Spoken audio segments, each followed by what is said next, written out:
সামনে যিনি বসে আছেন আপনি আপনার নামটা একটু বলবেন। আমার নাম লতা। লতা কোত্থেকে এসেছেন? আপনার বাড়ি আমি কোথায়? চট্টগ্রাম থেকে আসছি। আচ্ছা, চট্টগ্রামে থাকেন? হ্যাঁ, চট্টগ্রামে থাকি। বয়স কেমন হবে আপনার? আমার বয়স এখন 35। 35 বছর। হ্যাঁ, 35 বছর। আচ্ছা, তাহলে আপনার গল্পটা আপনি শুরু করুন। হ্যাঁ, যখন আমার বয়স 7 অথবা 5 এতটুকুই হবে, তখন যে কথাটা সেটা হলো যে আমার বাবা আমার মাকে খুবই অত্যাচার করত। এত অত্যাচার করতো যে আমার মাম্মু সহ্য করতে পারতো না। শুধু একটা ছেলের জন্য, আমরা হলাম 3 বোন। ছেলে নাই কেন, ছেলেটা সেটা তো আল্লাহর দান, সেটা তো আর মানুষে তৈরি করে না। যে এটার জন্য দিনকে দিন রাতকে রাত আমার আম্মুকে অত্যাচার করতেই লাগলো। এমন একটা পর্যায়ে আসলে যে আমার আম্মু গর্ভবতী হয়ে গেল। আচ্ছা, তখন আমার আব্বু প্রশ্ন করলো যে আমার আম্মুকে তোমার ছেলে হতে হবে, মেয়ে হতে পারবে না। আবার আমার আম্মু প্রশ্ন করলো যে মেয়েটা ছেলেটা তো আল্লাহ দেন, সেটা তো আমি আর তৈরি করি না। তখন আমাদের ঘরের সামনে পেঁপে গাছ, ওটা তুলে আমার আম্মুকে মারা শুরু করলো। গাছ তুলে মারা শুরু করলো? গাছ তুলে মারা শুরু করলো। ছোট ছোট ফুল ছিল পেঁপে গাছে, পেঁপেও ছিল, মানে পেঁপে গাছ আর নাই, শুধু আমার মার পিঠটাই দেখা যাচ্ছে লাল হয়ে আছে। দূরে দাঁড়ায় আছি শক্ত হয়ে, মার কাছেও যাইতে পারতেছি না, মাকে ধরতে পারতেছি না, আমি ছোট। তখন মা উঠে বাবাকে উত্তর দিল যে তুমি কি চাও? বাবা উত্তর দিলে আমি চলে যাব। কোথায়? চট্টগ্রামে। তোমার ছেলে হলে আসবো, নাইলে আসবো না। চট্টগ্রামে? আপনারা থাকতেন কোথায় তখন? আমরা আম বাগানে থাকতাম। তো যখন এই উত্তরটা দিল, তো আমার আম্মু বলতেছে ঠিক আছে চলে যাও, যদি ছেলে হয় ফিরে আসিও, আর মেয়ে হলে আসিও না, কিন্তু তুমি চলে যাচ্ছ, এসে কিন্তু আমাকে দেখবা না। এই কথাটা আমার আম্মু বলার পরে আমার আব্বু ঠিক ওই সময়টাই চলে গেল, চলে আসলো, চট্টগ্রামে চলে আসলো। চট্টগ্রাম চলে আসলো? হ্যাঁ, আমরা 3 বোন মাকে নিয়ে বাড়িতে আসি। একটা আন্তরিক ভালোবাসা ছিল আমার মা আর আমার বাবার ভিতরে। যতই আমার বাবা মারতো, ততই আমার মার আন্তরিক ভালোবাসাটা আমার বাবার জন্য ছিল। আচ্ছা, কিন্তু আপনার মা কি কখনো রাগারাগি করতেন না?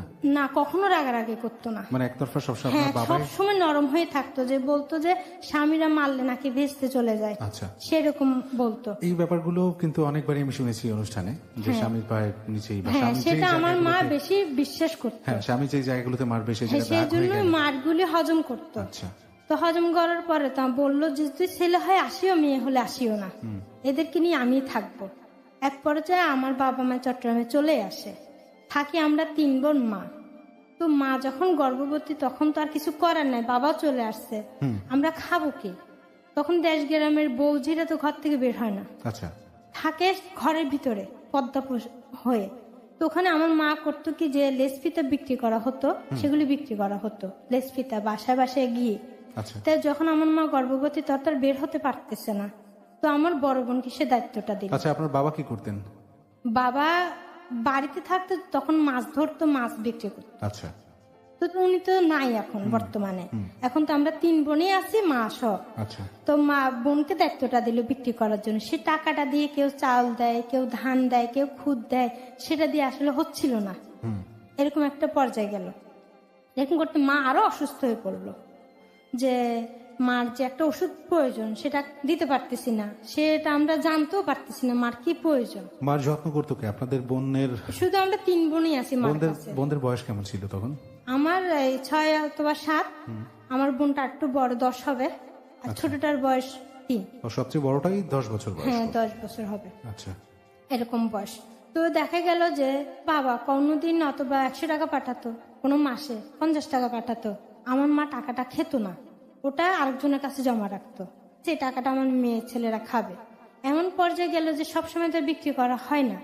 একটা যে গ্রামে পয়সাওয়ালা থাকে, অথবা যাতে টাকা পয়সা আছে, এরকম একটা ঘরে গিয়ে বলল যে আমার মেয়েটাকে সবসময় পাঠাবো সকাল আর বিকেল, তোমরা পান্তা ভাতের পানি আর ভাতের মারগুলি রেখে দিয়ে আমার মেয়ে নিয়ে যাবে। আচ্ছা, এরা কথা বললো, সেটা তো আমরা শুনিনি, মা বলে আসলো। তো প্রতিদিন সকালে প্রতিদিন বিকালে ওখানে পাঠানো হতো। তুই গরম নিয়ে আসতাম, মাথাটা পুড়ে যেত, বুঝতে পারতাম না যে এগুলি কি। আচ্ছা, নিয়ে আসতাম, এরকম আনতে আনতে অনেকদিনই আনলাম। আনার পরে একদিন হঠাৎ করে আমার মনে হলো যে ডেক্সিতে কি, আমি দেখি, খুলে দেখি ডেক্সিতে কি। তো দেখছি, যখন আমি খুলে দেখলাম যে গরম লাগতেছে, ওখানে তো হাত দিতে পারতেছি না, ভাতের মার। তো দেখা যায় কলা গাছের যে ফুলগুলি থাকে, ওগুলি ঢুকায় আমি দেখতেছি এখানে কি আছে, দেখি সব ভাতের মার, নিচে কয়েকটা ভাত পড়ে আছে। আচ্ছা। তো কয়েকটা ভাত পড়ে আছে, চিন্তা করলাম যে ভাতগুলি আমাদেরকে খাওয়ায়, আমার আম্মু ফ্যান খাওয়াতো, কোনো সময় আমরা ফ্যানও খাই, লবণ দিয়ে মেখে দিত। তো ওগুলি নিয়ে আসতাম। তো আম্মু, আমার একটু লজ্জা লাগতো, কেউ কাছে কিছু খুঁজতে যাইতে লজ্জা লাগতো, যেতে ভালো লাগতো না। তো আম্মুকে বলতেছি আমি আজ যাব না। যে কেন যাবে না? যে ওখানে গেলে তো ওরা ভাতের মার দেয়, ওরা তো আর ভাত দেয় না, কেন যাব? আনতে যাব না। তো মা বললো যে এগুলি খেয়ে যদি তোরা বাঁচি থাকো ভবিষ্যতে, তাহলে তোরা মানুষ হবি, নাইলে তো তোরা বাঁচবি না, বাঁচতে তো হবে কিছু খেয়ে, এরকম বললো। তো আবার বাজারের থেকে আটা এনে যাও রান্না করে খাওয়া হতো। রুটি বানাইলে তো বেশি লাগবে, তো যাও এক পা আটা, যাও তো এক ডেকচি হয়ে যায়, এগুলি আমাদেরকে ভাগযোগ করে খাওয়াতো। তো খাওয়ার পরে তো একদিন দেখা গেল যে মা বেশি অসুস্থ হয়ে পড়লো। আচ্ছা। এত অসুস্থ হয়ে পড়লো যে মা যে ডেলিভারি হবে সেটা মা জানতো না। আচ্ছা। এরকম একটা পর্যায়ে এসে দাঁড়ালো। বড় বোনটা তো মানে যে দায়িত্বটা দিছে বিক্রি করার জন্য চলে যেত, সকালে বিকালে আসতো, ওখানে আছি শুধু আমি, আমার ছোট বোন। তো মা বললো আমি টয়লেটে যাবো। তো দেশ গ্রামের টয়লেট তো অনেক দূর থাকে, ওখানে মাকে ধরে নিয়ে গেলাম। চারপাশে কেলা গাছ, কেলার বাগান, মা ওখানে বিষখানে গড়াগড়ি করতে লাগলো। আচ্ছা। তো আমি চিৎকার মানে উঠলে বললাম যে মা তোমার কি হয়েছে, তুমি এরকম করতেছো কেন? যে আমার খুব ব্যথা করতেছে। কিসের ব্যথা করতেছে সেটা মা বলতেছে না, শুধু বলতেছে ব্যথা করতেছে। ব্যথা করতেছে, আমি বুঝতেছি না কিসের ব্যথা। দেখলাম যে তখন আমার একটা ভাই জন্ম নিল, তখন ভাই যে তা আমি জানি না, একটা পর্দা নিয়ে আসলো, সেটা ডাক্তারে জানে। তো আমার মা বলতেছে যে তুমি যে তোমার নানিকে ডেকে নিয়ে আসো, যে দায় তাকে ডেকে নিয়ে আসো। তো আমি খুব ছোট কিন্তু সাঁতার জানতাম। তো আমাদের বাড়িটা নদীর পাশে, জোয়ারের পানি এসে যে জায়গাটা খালি ওটা ভরে গেছে, ওটা সাঁতার কাটিয়ে রাস্তায় যেতে হবে, তারপরে দায়কে ডেকে আনতে হবে। আচ্ছা। তখন আমি যখন ওই খুশিতে, আমার বাইর হয়েছে খুশিতে, মানে আমি যখন সাঁতার কাটা শুরু করলাম, ওখানে অনেক বড় বড় যোগ, যে যোগগুলি জোয়ারে থাকে, নদীতে থাকে। আমার খালি শরীর ছিল, একটা প্যান্ট পরনে ছিল। তো ওই যোগগুলো আমার পিছনে কামড়ায় ধরলো, বুঝতেছি না, খুশিতে নাচতেছি, আমার ভাই হয়েছে, আমাদের দুঃখের দিন শেষ। যাই ডেকে নিয়ে আসলাম। যায়ের কাছে যখন আমি গেলাম, তখনও দেখছে আমার পিছনে অনেকগুলো যোগ। আচ্ছা। উনি কি করলো, লবণ নিয়ে আমার পিছনে পিঠে মেখে দিল। লবণ কেন মাখতেছ? আমরা জানতাম যে লবণ পেলে যোগ পড়ে যায়। তখন দেখি ঠাস ঠাস করে নিচে অনেকগুলো যোগ পড়ে গেল। যোগ দেখে আমি আরো কান্না করতেছি, যোগকে খুব ভয় পেতাম। তারপরে ওনাকে নিয়ে আসলাম কোথাও, আমার আম্মুর কাছে। আম্মুর কাছে আনার পরে দেখা গেল যে পদ্মার মধ্যে আমার ভাই ছিল, এই ভাইকে ওই দায় খুলতে গিয়ে এমন জোরে টান দিল, আচ্ছা, যে নাভিটাই ছিঁড়ে গেল। মাই গড, ছিঁড়ে গেল? নাভিটাই ছিঁড়ে গেল, নাভিটা যে কাটা হয় না, নাভিটা একদম ছিঁড়ে গেল, রক্তর বন্যা হয়ে গেল। ওইখানে এমন ভাবে রক্ত বের হতে লাগলো, আমার ভাই ঠাস ঠাস ঠাস ঠাস করে ধপ ধপ ধপ ধপ করতেছে চোখের সামনে, শুধু দেখতেছি, কিছু করার নাই। আমি মনে করতেছি ওই হাত পা লড়াচ্ছে, ও যে মরে যাচ্ছে সেটা বুঝতে পারিনি। তো কি করলাম, যে দেখলাম আমার মা ফাল মেরে উঠে বসে গেল। এ কি করলাম? এটার জন্য আমার স্বামী চলে গেছে, এটার জন্য মানুষের বাসার থেকে পানি ভাত এনে খাইতে হয়, ভাতের মার খেতে হয় এই সন্তানের জন্য। ছেলে যদি বেঁচে না থাকে, আমি বেঁচে কি করব? তো ডাক্তারে জানে যে একটা ফুল থাকে, যে একটা সন্তান হলে একটা মার গর্ভের থেকে ফুল বের হয়, ওই ফুলটা আসলে বের হয় নাই। যখন নাভিটা ছিঁড়ে যায়, ফুলটাও মার ভিতরে চলে যায়। এই অবস্থায়, রক্তস্ত অবস্থায় যখন দায়টা দেখে চলে যায়, আর আমার মার পাশে এক মুহূর্ত দাঁড়ায় নাই, চলে যায়। এখন মা বলতেছে যে একটা প্রাণী নাই যে আসি আমাদেরকে ধরবে, আমার মাকে একটু ধরবে, মার পাশে দাঁড়াবে। মানে শুধু আমিই আছি, কিন্তু আমি ছটফটে ছিলাম, ভয় পেতাম না, খুব সাহসী ছিলাম। তো মা আমাকে ডাকলো যে মা এদিকে আসো। আমি বলি কি মা? তুমি যে সবসময় যে ইঁদুরের বাচ্চাকে তুমি কবর দিতে, অথবা টিকটিকি মরে গেছে সেটাকে কাউকে খেতে দিতাম না, ওটাকে আমি কবর দিতাম। মা শেষে ছলি দিয়ে যেভাবে কবর দেওয়া হয়, তো আমার আম্মু সবসময় বলতো, তুমি যে এভাবে কবর তৈরি করো, তুমি ছেলে হলে আসলে মানুষকে কবর দিতে পারতো, তুমি তো একটা মেয়ে, কখনো কবর দিতে পারবে না। ওটা মার মনে ছিল। তো মা আমাকে ডেকে বলে যে, মা তোমার ভাইটাকে তুমি নিয়ে যেভাবে কবর দিতে এভাবে রেখে আসো। কেন মা? তো মা উত্তর তুলে যে, ওখানে বড় হবে, আচ্ছা। তোমার ভাই বড় হয়ে তোমার কাছে আসবে। আহারে।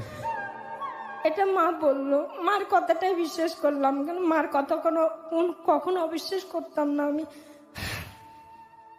তো করলাম কি, মার কাছে গেলাম। মা কি করলো, শাড়ির আঁচলটা ছিঁড়ে ফেললো, কেলা পাতা দিয়ে ভাইটাকে পেঁচাই আমার হাতে তুলে দিল। আমার হাতে তুলে দিয়ে বলল যে, এটাকে যাও, নিয়ে যাও। কিন্তু তখন আমি বুঝিনি যে আমার ভাইটা দুনিয়ার থেকে চলে গেছে, আমার ভাইটাকে আমি কবর দিতে যাচ্ছি। একটা কোদাল নিলাম, একটা কোদাল নিয়ে চলে গেলাম, মানে যেখানে আমার ভাই জন্ম নিয়েছে ঠিক 10 হাত দূরে, এতটুকু দূরে নিয়ে গেলাম। নিয়ে যাওয়ার পরে ওইখানে সুন্দর করে একটা কবর করলাম আমি। কবরটা এখন আমার চোখের সামনে ভাসতেছে। তো কবর করার পরে ওখানে সুন্দর করে আমি শুয়াই, হাত পা একদম লম্বা করে সুন্দর করে শুয়াই উপরে, কলা পাতা দিয়ে মাটি দিয়ে মার কাছে আসি বলে, মা তুমি যেরকম বলছো আমি এরকম করছি, আমার ভাইকে এভাবে আমি শুয়াই দিয়ে আসছি। তো মা বলতেছে খুব ভালো করছে, কিন্তু মা একটু কান্না করতেছে না। আচ্ছা। কেন মা কান্না করলে যে আমি কান্না করব, আমি বুঝে যাব, সেই জন্য। তো মা বললো যে আমাকে একটু গোসল করা। তখন কি করলাম যে মাটির কলসি আলগাতে পারতাম না, নদীর থেকে পানি এনে মাকে গোসল করালাম। মাকে গোসল করানোর পরে দিয়ে ঘরে নিয়ে গেলাম। অবস্থায় মার গায়ে প্রচন্ড জ্বর। আচ্ছা। মা কাঁপতে শুরু করলো। তো তখন কলসির ছিদ্র করে মাথায় পানি দেওয়া হতো। তো কলসিটা মাথার উপরে থাকতো, মা দিন রাত মানে শুয়ে আছে, মার মাথায় পানি দিচ্ছি আচ্ছা। ঢেলে নদীর থেকে পানি এনে এনে। কিন্তু মাকে যে আমি এক পেট ভরে ভাত খাওয়াবো সেটা খাওয়াতে পারছি না। এই অবস্থায় তো ভাত মার খেয়ে থাকা সম্ভব না। এই অবস্থায় যে একটা ওষুধ প্রয়োজন সেটাও মা পাচ্ছে না। এরকম করতে করতে 7 দিন পার হয়ে গেল। আচ্ছা। 7 দিন যাওয়ার পরে মা আমাকে কিছু টাকা দিল, 20টা টাকা। এই 20টা টাকা নিয়ে যাও, তুমি ডাক্তার নিয়ে আসো আর কিছু মাছ নিয়ে আসো, আচ্ছা। মাছ দিয়ে ভাত খাবে মা। তো ডাক্তার পাওয়া যায় না, ডাক্তার পাওয়া গেলে 3-4 মাইল দূরে যেতে হয়, অথবা বাজারে অপেক্ষা করতে হয় সকাল থেকে, তো ডাক্তার পাওয়া যায়। জি। তো ডাক্তারের জন্য আমি সকালে চলে গেলাম। চলে যাওয়ার পরে কেরোসিন তেল কিনলাম, মানে 20 টাকার ভিতরে সব বাজার করে ফেললাম। ওখান থেকে মাছও নিলাম, ডাক্তারকেও দিলাম টাকা। আমি ডাক্তার আসতে চাচ্ছে না, যে এত দূরে আমি যাব না। ডাক্তারের ব্যাগটা নিয়ে আমি চলে আসলাম, আচ্ছা। যে ব্যাগ নিয়ে আসলে ডাক্তার অবশ্যই আসবে। চলে আসবে। হ্যাঁ, চলে আসবে। তো ব্যাগ যখন নিয়ে দূর মারলাম বাজার সহ নিয়ে, তো ডাক্তারটা আসলো। আসার পর আমার মা খুব কালো ছিল, মার এত রক্তক্ষরণ হচ্ছে যে কালো, আমার মাটা একদম সাদা হয়ে গেছে, ফুলটা তো বের হচ্ছে না। 7 দিন এভাবে ছিল? হ্যাঁ, 7 দিন এভাবেই ছিল। কি নির্মম পৃথিবী। তারপরে দেখা গেল যে ডাক্তার আসলো, ডাক্তার দেখে বলল যে ফুলটা তো বের হতে হবে, নাইলে তো বাঁচবে না। সেটা ডাক্তারে বুঝতে পারছে, যে ওষুধ দিল কিছু, আর একটা টিকা মারলো। আচ্ছা। আবার বলল যে 9টা বাজে আমার আসতে হবে, টিকাটা তোমার আম্মুকে মারতেই হবে, না মারলে সমস্যা হয়ে যাবে, মানে রক্ত বন্ধ হওয়ার জন্য। যখন রক্ত মানে ক্ষরণ হচ্ছে যাচ্ছে, মানে এমন কোন কাপড় নাই যে আমার মাকে শুধু ঘুরছি, যেটা ভিজতে সেটা সরাই ফেলতাম আর একটা দিতাম, জানি মা ঠান্ডা না লাগতো। শুধু এই কারণে একটা জামা কাপড় কোনো কিছু ছিল না, সব রক্তের ভিতর ছিল। আমার মা একদম সাদা হয়ে গেছিল। টিস্যু। সাদা হয়ে যাওয়ার পরে তো মা, ডাক্তার তো চলে গেল। এই সময়টায় এমন তুফান, এমন বৃষ্টি, এমন জোয়ারের পানি আসতে লাগলো, ডাক্তার আসার কোনো সম্ভাবনা নাই। সারা রাতে তুফান হয়েছে। আচ্ছা। এত তুফান যে নদীর পানি আমাদের ঘরের সামনে পর্যন্ত চলে আসছে। সারা রাতে এই অবস্থায় চলে গেল। যে সকালটা হলো 4টা, ঠিক 4টা বাজে। আচ্ছা। মা যে ভাত খেতে চেলো, ভাত রান্না করলাম, মা খেলো না। মা খেলো না, যে ভাত নিয়ে বসেছিলাম, মা তুমি খাও না ভাত, মা শুধু 2 চোখে তাকায় আছে, যে তোমরা খাও, আমি চেয়ে দেখি। আচ্ছা। এভাবে মা বলতে লাগলো। মা চেয়ে দেখতে লাগলো আমরা 3 বোনে ভাত খাচ্ছি। ভাত খাওয়ার পরে মার কাছে এসে মাকে জড়িয়ে ধরে ঘুম গেলাম। ঠিক 4টা বাজে মা উঠে বললো যে আমাকে একটু পানি দাও, পানি দাও। তো গেলাম, উঠলাম, উঠে যে কলসি থেকে একটু পানি নিয়ে আসলাম। পানি নিয়ে এসে মাকে দিলাম। যখন পানি আনতে গেলাম দেখলাম যে ভাতগুলি ঠিক ওখানেই আছে। আচ্ছা, মা ভাত খায় নাই, শুধু আমরা খাইছি, শুধু দেখছে, ভাত খায় নাই। পানি নিয়ে মার কাছে যখন গেলাম তখন আমার বোন পরোটা খুব ভয় পাইতো, ও একটু দূরে, আমি মার কাছে। ছোটটা মার বুকের উপরে শুয়ে আছে। আচ্ছা, তখন হাত কথা বলার শক্তিটা আমার মার নাই। তো 2 বোনের হাত মা আমার বড় বোনের হাতে তুলে দিল। তুলে দিয়ে শুধু 2 চোখের পানি ফেলতে লাগলো। তো চোখটা বন্ধ করলো। তখন আমি বুঝতে পারিনি যে আমার মা আমাদেরকে ছেড়ে চলে যাচ্ছে। হায় রে পৃথিবী। তখনও বুঝতে পারি নাই যে আমার মা পৃথিবীর থেকে আমাদেরকে ছেড়ে চলে যাচ্ছে। আমি আসলে নির্বাক, কারণ এই গল্পের মাঝখানে আমার বলার কিছু নেই। আমাদেরকে দেখার মতো আর কেউ নাই। কেউ নেই। যে ভাইটা জন্মালো, যেখানে জন্মালো, উঠোনে জন্মালো, ঠিক 10 হাত দূরেই আবার তার বাসস্থান হয়ে গেল চিরস্থায়ী। তো মাটাও যখন চলে গেল। এই মা মরে যাওয়ার পরও মাকে জড়িয়ে ধরে আমরা 3 বোন ঘুম যাচ্ছি, একই জায়গায় শুয়ে আছি। আপনারা কেউ বুঝতে পারেননি? কেউ বুঝতে পারি না। আমার বড় বোন বললো যে মা ঘুম গেছে, সারা ঘুম যেতে পারি না, মা ঘুম গেছে, চলো আমরা ঘুম যাই। মাকে জড়িয়ে ধরে ওখানে আমরা আবার ঘুম যাচ্ছি। কেন এমন? ঘুম যাচ্ছি, যখন 5টা বাজলো আমার আপন খালা আসে ডাকতেছে আমাদেরকে। তখন ফাল মেরে যখন উঠলাম, উঠে যখন দেখলাম যে আমার মা লড়তেছে না, কথা বলতেছে না, তখন মানুষ সবাই কান্নাকাটি করে দিল যে আমার মা দুনিয়ার থেকে চলে গেছে, দুনিয়ার থেকে চলে গেছে। তো যাওয়ার পরে কয়েকটা লোক আসলো আচ্ছা, শুধু দেখার জন্য। বাড়িটা তো দূরে দূরে, কাছে কাছে না, যে ঘন বসতি না, দূরে দূরে। তো কয়েকটা লোক আসলো, 4-5টা লোক আসলো। আসি বলতেছে যে মারা গেছে, ওকে কিভাবে কবর দিবি? কোনো টাকা নাই, পয়সা নাই, কোনো কাপড় নাই, কিভাবে ওকে কবর দিবি? এটা বলতে লাগলো। মানে কেন? যে দেখছি সবাই যেরকম মারা গেছে, একই মাসে 4 জন মারা যায়, আমার মা সহ। আচ্ছা, আপনাদের গ্রামে? হ্যাঁ, একই ঘরে, একই গ্রামে না, আমাদের বাড়িতে 4 জন মারা কিরকম? যায়। কে কে মারা যান? আমার সমবয়সী একজন নদীতে পড়ে মারা যায়, আচ্ছা, একজন মুরব্বী মারা যায়, আমার ভাই মারা যায়, আমার মা মারা যায়। একই মাসে 4 জন মারা যায়। এটা দেশগ্রামে একটা আতঙ্ক সৃষ্টি করে ফেলছে যে হয়তো এই বাড়িতে কোনো কিছু ভর করছে অথবা কোনো আঁচল লাগছে, সেটা বলতে লাগলো যে বাড়িতে কেউ থাকবে না। আচ্ছা, এটা বলতে লাগলো যে আমার মাকে কবর দেওয়ার সাথে সাথে বাড়ি ছেড়ে চলে যেতে হবে। আচ্ছা, মানে আপনাদের 3 বোনকে? হ্যাঁ, সবাইকে, মানে বাড়িতে যারা আছে আশেপাশে, আচ্ছা, ওরা চলে যেতে হবে। এটা যখন বলতে লাগলো তো কি করলো যে দাফনের কাপড়ের কথা, ওরা দিবে না দাফনের কাপড়। আমার মার রক্তের কাপড়গুলি ধুয়ে দাফন দিতে বলতেছে। আচ্ছা, তো আমরা বলতেছি না, এই কাপড় দিয়ে কেন কবর দিব? আরো যে 3 জন 4 জন মারা গেছে, ওদেরকে তো সাদা কাপড় দিয়ে কবর দিচ্ছে। দেখছি যে আমি যে সাদা কাপড় দিয়ে ওদেরকে কবর দিচ্ছে, আমার মার বেলায় কেন রঙিন কাপড় হবে? প্রিয় শ্রোতা, মানে কিছু বলার নেই আমার, যে কারণে আমি কিছু বলছি না। আমি শুধু শুনে যাচ্ছি। আমি জানি না আরো কত কি শুনতে হবে। কাফনের কাপড়টুকু জুটছে না, মাটা মরে গেল, কাফনের কাপড়টাও পাচ্ছে না।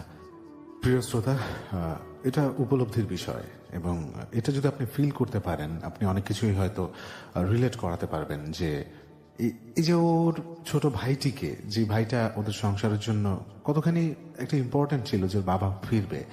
শুধু বাবা ফিরবে বলেই নয়, একটা মায়ের কাছে মায়ের বুকের ধন কিন্তু সন্তান। আর এভাবে 10 মাস 10 দিন গর্ভে ধরে সেই সন্তান, দেখুন যে বাসার সামনে উঠোনে কলা বাগানে গর্ভপাত হলো, এবং সেই কলা বাগানে ঠিক একটু পাশেই তাকে কবর দিতে হলো। মা তার আরেক সন্তানকে বললো যে তুমি যেভাবে ইঁদুর বা পোকামাকড় কবর দাও, ঠিক সেভাবে তোমার এই ভাইটাকে সেখানে রাখো, ওইখানে বেড়ে উঠবে। কি অনুভব হতে পারে একটা 6 বছরের বাচ্চার? সে হয়তো তার কনসিয়াস মাইন্ডে, মানে সচেতন মনে হয়তো কিছু বুঝতে পারছে না, কিন্তু প্রকৃতি কিন্তু এমনই যে তার অবচেতন যে মনটা, সে অবচেতন মনের উপর কিন্তু বড় একটা ধাক্কা বা বড় একটা কষাঘাত করে দিল। তার ভার কিন্তু তখন থেকেই বহন করছে সে কিন্তু জানে না, কারণ সে অবচেতন মন তার সাথে এটা করেছে। তার ভাইটিকে সে ওখানে রাখলো, কারণ তার মা বলল যে তোমার ভাইটা এখানে বড় হবে। ঠিক 7 দিন পরে তার মাকেও তার হাতে কবর দিতে হলো। এরপরে আর মনে হয় না কিছু বলার আছে, যেটা বাকি থাকে সেটা হচ্ছে উপলব্ধি। আমি আর কিচ্ছু বলবো না, আপনার সাথে থাকবেন, জানি না কি শুনবেন, কিভাবে গল্পটা নিবেন। তবে এতটুকু, এই গল্পটা শুনলে অনেকের অনেক কষ্ট দূর হয়ে যাবে। অনেকেই হয়তো সার্ভাইভ করতে পারছেন না এই জীবনটাকে নিয়ে, আর তারা কিন্তু অনেকখানি বলিষ্ঠ হয়ে উঠবেন মানসিকভাবে কেউ তার কাছে। লতা, তারপর আপনার মাকে কবর দেওয়ার জন্য কোনো কাফনের কাপড়ও পাচ্ছেন তো না? ওরা বলতেছে যে ওই কাপড়, রক্ত কাপড়গুলি ধুয়ে কবর দেওয়ার জন্য। তো আমরা বলতেছি না, এই কাপড় দিয়ে কবর দিব না। ওই তিনজনকে যেরকম সাদা কাপড় দিয়ে কবর দেওয়া হয়েছে, ঠিক এইভাবে আমার মাকে সাদা কাপড় দিয়ে কবর দেওয়া হবে। ওরা বলতেছে টাকা কোথায় পাবি, তোদেরকে তো ভিক্ষা করতে হবে। আচ্ছা, ভিক্ষাও তোদেরকে দিবে না। কেন? যে ভিক্ষা করে যে টাকাটা পাবি, সেই টাকাটা দিয়ে দাফনের কাপড় হবে না, তো কিভাবে কবর দিবি? ভিক্ষা করে আপনাদের কাফনের কাপড় কিনতে হবে? হ্যাঁ, এমন একটা মানুষ নাই যে একটা না। মৃত মানুষের কাফনের না। কাপড়টা দিতে পারে? না। তো ওরা এটা বলতেছে যে কিভাবে কবর দিবে। তো আমার আম্মু সবসময়, আমি যে বালিশে ঘুম যেতাম, এই বালিশে কিছু রাখতো, কি রাখতো কখনো দেখতাম না। বলতো যে এই বালিশটা কখনো ধরবা না। তো আমার মাথা আসলো যে আমার আম্মু বালিশে কি রাখতো সেটা আমি দেখবো। ওদের সামনে থেকে দূরে চলে গেলাম। আচ্ছা। দূরে চলে যেয়ে আমার বালিশটা ওদের সামনে নিয়ে আসলাম। এনে বালিশটা যখন টান দিলাম, ওই বালিশটার ভিতরে কিছু ছিঁড়া কাপড় ছিল। আচ্ছা, ছিঁড়া কাপড়ের মধ্যে 10 পাই, 5 পাই, 8 আনা, 4 আনা, 1 টাকা, 10 টাকা, 5 টাকা এরকম ছিল। এগুলি গুনতে গুনতে দেখা গেল ওদের সামনে যে টাকাগুলি পড়লো, ওরা অবাক হয়ে গেছে টাকাগুলি দেখে। এতগুলি টাকা ওখানে, তো 1000 টাকার মতো। আচ্ছা, 1000 টাকা এখন অনেক টাকা। 1000 টাকা যখন গুণ দেখলে 1000 টাকা, ওরা তখন অভিযুক্ত করতেছে তোমরা কি খাবে, তোমার বাপ তো নাই, আচ্ছা, এগুলি তোমরা জমা রাখো ওই কাপড় দিয়ে কবর দাও। যে না, আমরা এই টাকা দিয়ে যা খরচ লাগে মার জন্য এটা করে তারপরে আমরা থাকবো, এটা বললাম। ওই টাকাটা দিয়ে হুজুরকে আনা হলো, দাফনের কাপড় কিনা হলো। ছিল জানাজার সময় শুধু 10-12 জন মানুষ ছিল, আচ্ছা, আর কোনো মানুষ ছিল না। আমার মাকে গোসল করাচ্ছে, সাদা কাপড় পরাচ্ছে, মার পাশের থেকে এক পাও আমি লড়ি নাই, মার পাশে দাঁড়িয়ে আছে। কিন্তু আমার বড় বোনটা খুব ভয় পাইতো, আচ্ছা, ও কখনো দূরে থাকতো, কিন্তু আমি সবসময় মার কাছেই থাকতাম। কিন্তু মা যে চলে যাচ্ছে তখন আমি বুঝতে পারি না যে আর কখনো মাকে পাবো না, এটা তখন আমি বুঝতে পারি নাই। সাদা কাপড় পরাই যখন কবর করলো, ওই কবর নদীর পাড়ে শুধু পানি উঠতেই লাগলো। আচ্ছা। যতবার পানি ফেলে দেয় আবার কবরটা ভরে যায় পানি।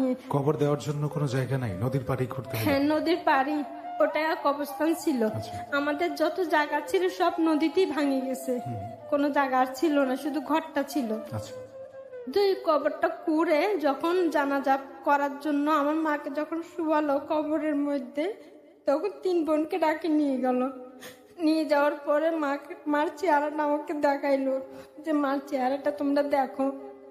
তখন আমাকে কেউ ধরে রাখতে পারতেছে না, আমি চাচ্ছি যে আমার মার সাথে ওখানে কবরের ভিতরে শুয়ে যাওয়ার জন্য। কেন মাকে ছাড়া আমি কখনো থাকতাম না, মা আমাকে খুব ভালোবাসতো, এতটা ভালোবাসতো, খুব সুন্দর ছিলাম আমি, কোথাও যেতে দিত না, পরে আলগা নিয়ে যাবে সেই জন্য, অনেক লম্বা লম্বা চুল ছিল আমার, তো খুব ভয় পেতাম। মা কেন এখানে ঢুকে যাচ্ছে, ভাই না বলছে ভাইকে রাখি আসো, ভাই বড় হবে, মাও কেন ওখানে চলে যাচ্ছে, আমি মার সাথে চলে যাব, এরকম করতে লাগলাম। কেউ ধরে রাখতে পারতেছে না, ওইখানে আমি ঢুকে যাচ্ছি মার সাথে। শেষ পর্যন্ত অনেকজনে 5-6 জন আমাকে ধরে রাখলো, মাকে মাটি দিয়ে ঢাকি দিল। তখন মাকে মাটি দিয়ে ঢাকি দিল, আবার ডাকলো 3 বোনকে, 3 মুঠ মেটে নিয়ে মার কবর উপরে দিলাম। এটা নাকি দিতে হয়, কেন আমার বাবাও নাই, মাও নাই, ভাইও নাই, এখানে আপন বলতে কেউ নাই, গার্জেন হিসেবে আছি শুধু আমরা 3টা বোন। যখন মাটিগুলি দেওয়া হলো, ওখান থেকে আমাদেরকে আবার তুলে নিয়ে আসলো। তুলে নিয়ে আসার পরে তখনই বলতেছে যে বাড়ি ছেড়ে চলে যেতে হবে, এখন তো মা মারা গেছে, এখন তো বাড়ি ছেড়ে চলে যেতে হবে, এখন তো আমার বাবা নাই, কোথায় যাব, কার কাছে যাব,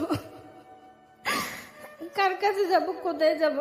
3টা ছোট ছোট মানুষ, 6 বছর 10 বছর, পৃথিবীর বুকে কেউ থাকলো না, বাবা থেকেও নেই, মাটা মরে গেল, কিন্তু এলাকাবাসী বা তারা দেখেন মানে ছেলে চলে যেতে হবে বাড়ি ছেড়ে, কাফনের কাপড়টা জোগাড় করতে সাহায্য করলো না। মানে পৃথিবী এত নির্মম কেন হয়? তো আমাদেরকে 3 বোনকে নিয়ে একটা ঘরে বসালো, বসায় বলতেছি কিছু খাওয়ার জন্য।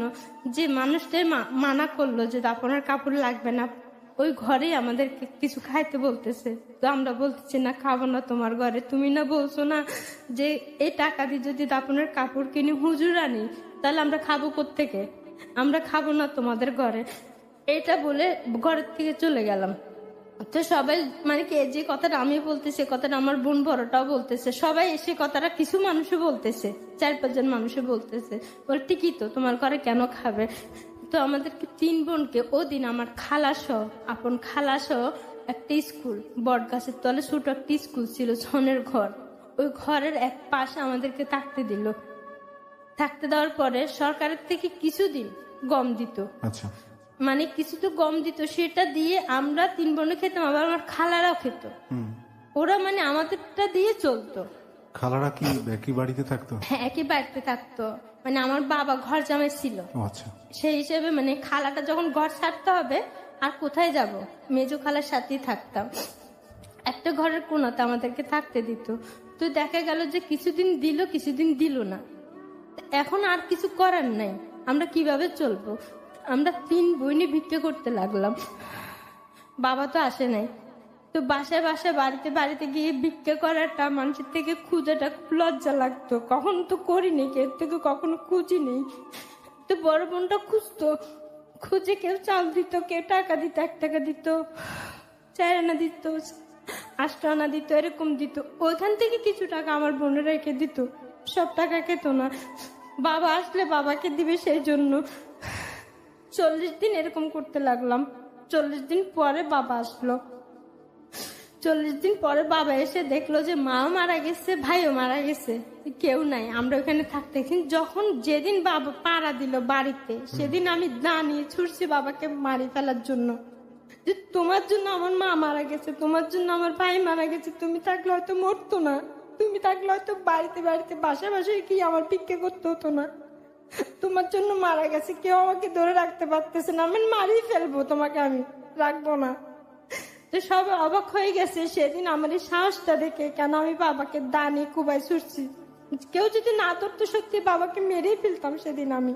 এরকম পর্যায়ে চলে গেছি। সবাই বুঝ দিল, মাও নাই, এখন বাপ যখন আসছে বাপকে বুকে টেনে নে, বাবই তোদেরকে দেখবে।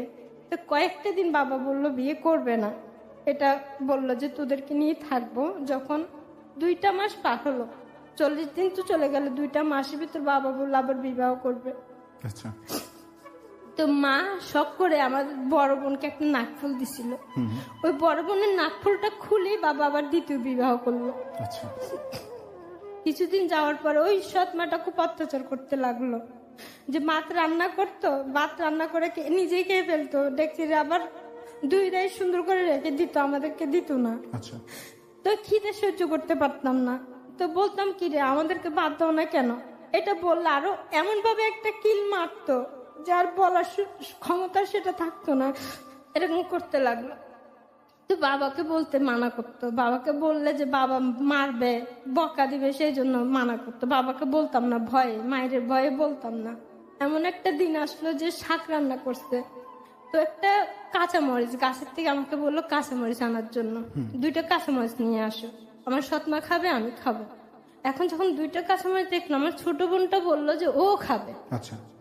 এখন বলতেছে তুমি ছোট, তুমি কাঁচামরিচ খাইতে পারবে না, ও বলতেছে না আমি খাবো। এখন আমাকে বলতেছে গাছে যতগুলি মরিচ আছে সবগুলি নিয়ে আসো। তো আমি তো বুঝতে পারিনি মরিচগুলি কি করবে। যখন আমি সব মরিচগুলি নিয়ে আসলাম, আমার হাতে যতগুলি আসছে, সেই মরিচগুলি বললো যে আমার ছোট বোনকে খাওয়ার জন্য। সবগুলি, হ্যাঁ, সবগুলো ওর মুখের ভিতর ঢুকাই দিল, একটা হাতে লাঠি নিল, সব খেতেই হবে। যখন ও কালো ছিল আমার মার মতো, যখন মরিচগুলি মুখে দিল, ওর মুখটা ফুলে 3টা মুখের মতো হয়ে গেল, ওর মুখ দেখা যাচ্ছে না, মানে কাঁচা মরিচের ঝালে এরকম হয়ে গেছে, জিহ্বাটা ফুলে এত বড় হয়ে গেছে।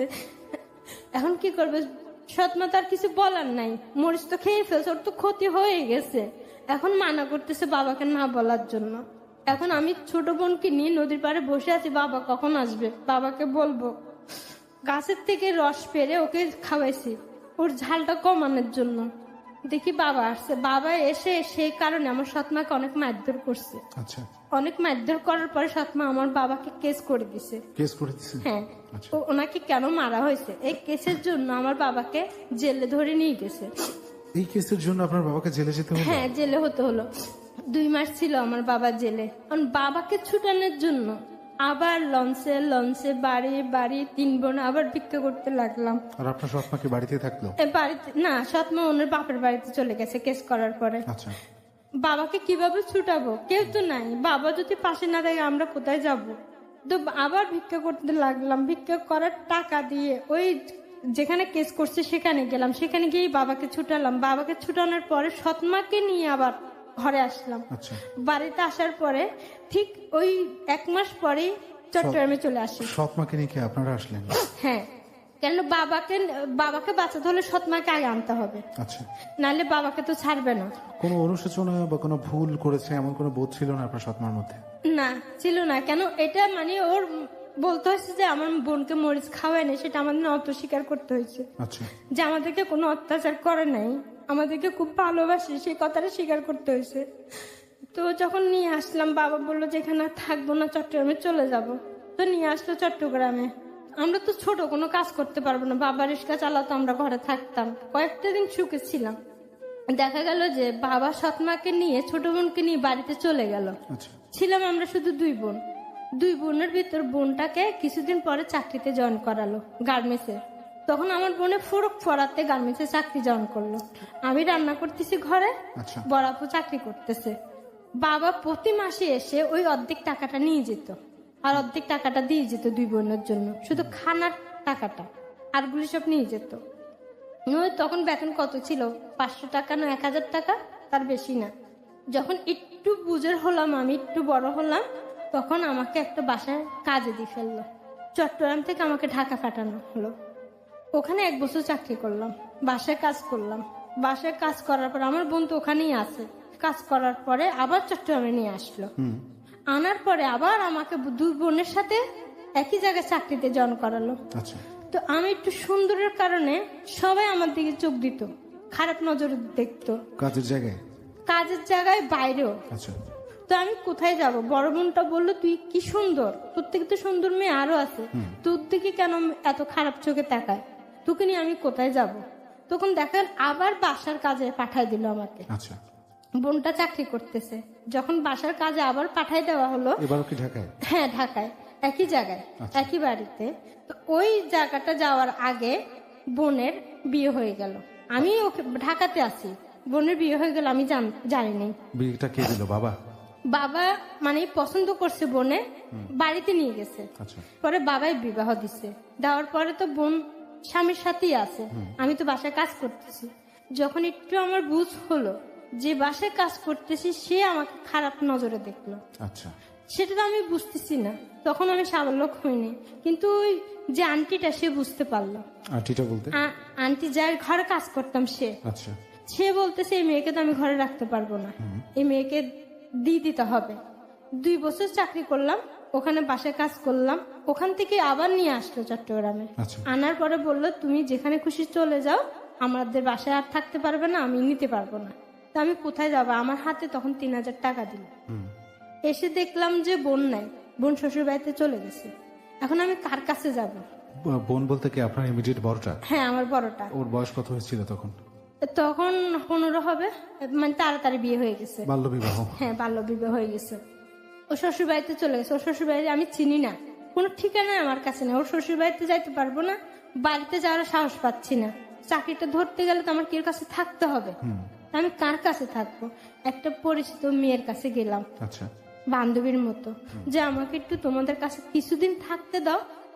তো ওই যে আমাকে 3000 টাকা দিল, এই টাকাটা কি করলাম, ওদের হাতে তুলে দিলাম। আচ্ছা। টাকার প্রতি কোনো কিছুর প্রতি আমার কোনো লোভ ছিল না। আমি যখন টাকাটা ওদের হাতে দিলাম, ওরা সিদ্ধান্ত নিল যে ওদের বড় ভাইয়ের সাথে আমাকে বিয়ে দিবে। কিন্তু ওর ভাই বিবাহিত, বউ কাছে নাই, বউ বাড়িতে, কিন্তু ওনার কাছে আমাকে বিয়ে দিবে।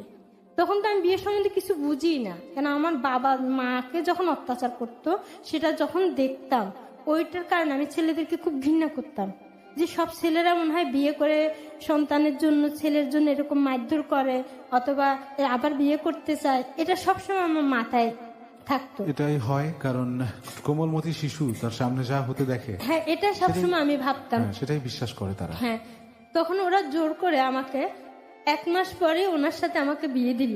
আচ্ছা, তখন আমি বিয়ে মানে সম্বন্ধে কিছু বুঝি না, লাল একটা শাড়ি পরে আমাকে সেদিন হুজুর একটা ডেকে যেরকম বলো কবুল বলো, মানে বিয়ে হয়ে গেল। তো বিয়ে হওয়ার পরে যখন এক ঘরে দেওয়া হয়, উনি আমার হাত ধরতেছে, ওনার শাড়ি ধরতেছে। আচ্ছা, আমার শাড়ি ধরতেছে কেন, আমার হাত ধরতেছে কেন? ওনাকে আমি মানা করতেছি, শুনতেছে না। যখন শাড়িটা নিয়ে ফেললো, তো আমি টয়লেটের ভিতরে লুকায় আছি। এক সময় দেখা গেল যে কয়টা বাচ্চা আমি জানি না, লোকটার ঘুম এসে গেছে। আমার যে শাড়ি পেটিকুট গুলি খুলে একটা চিরা জামা পরে আমি ওখান থেকে পালাই। আচ্ছা, পালাই মানে রাত্রে হাঁটা শুরু করি। কোন দিকে যাচ্ছে কোথায় যাচ্ছে জানি না, হাঁটতেছি রাত্রে, একা একা হাঁটতেছি আমি, আচ্ছা, ভয় পাচ্ছি না, একা একা হাঁটে যাচ্ছি। যাওয়ার পর একটা দারোয়ান, মানে ওদের পরিচিত, এই দারোয়ানের সামনে আমি পড়লাম যে তুমি তো ওদের বাড়িতে ছিলে, তুমি এখানে রাস্তা হাঁটতেছো কেন এত রাত্রে? যে ভাই এই ঘটনা হয়ে গেছে আমার উপরে, আমি ওদের কাছ থেকে লুকায় চলে আসছি। ওর পায়ে পড়লাম যে তুমি আমাকে একটু থাকার জন্য আশ্রয় দাও, যে কোনো একটা ভালো জায়গায়, আমি ওখানে আর ফিরে যেতে চাই না। বলে ঠিক আছে, আমার কাছে থাকো। ওখানে সকাল পর্যন্ত ওনার কাছে আমাকে বসায় রাখলো। যখন সকাল হলো, ওনার পরিচিত একজনের কাছে আমাকে নিয়ে গেল। তো বললো যে এই মেয়েটাকে একটা আশ্রয়ের প্রয়োজন, এই মেয়েটাকে তোমাদের কাছে রাখো, মেয়েটা খুবই ভালো। যার কাছে নিয়ে গেল তার একটা মেয়ে একটা ছেলে। আচ্ছা, তো বললো ঠিক আছে, আমার মেয়ের মতো করে ওকে রাখবো। উনি বললো আমার পরিচিত। ওখানে রাখার পরে যখন আমি ওইখানে 1 মাস 2 মাস ছিলাম, থাকার পরে ওরা সিদ্ধান্ত নিল ওনাদের ছেলের সাথে আমার বিয়ে করাবে। আচ্ছা, ওরা তো জানতো না যে ওখানে আমার বাল্য বিবাহ হয়ে গেছে। যখন ওরা বিয়ে ঠিক করে ফেললো ওনাদের ছেলের সাথে, যে আমাকে নিয়ে আসছে সে বলল যে ওর বিয়ে হয়ে গেছে। আচ্ছা, এটা বলার পর ওরা দূরে সরে গেল, যে যখন মেয়ের বিয়ে হয়ে গেছে এর সাথে আমার একটা ছেলের বিবাহ কিভাবে দিব।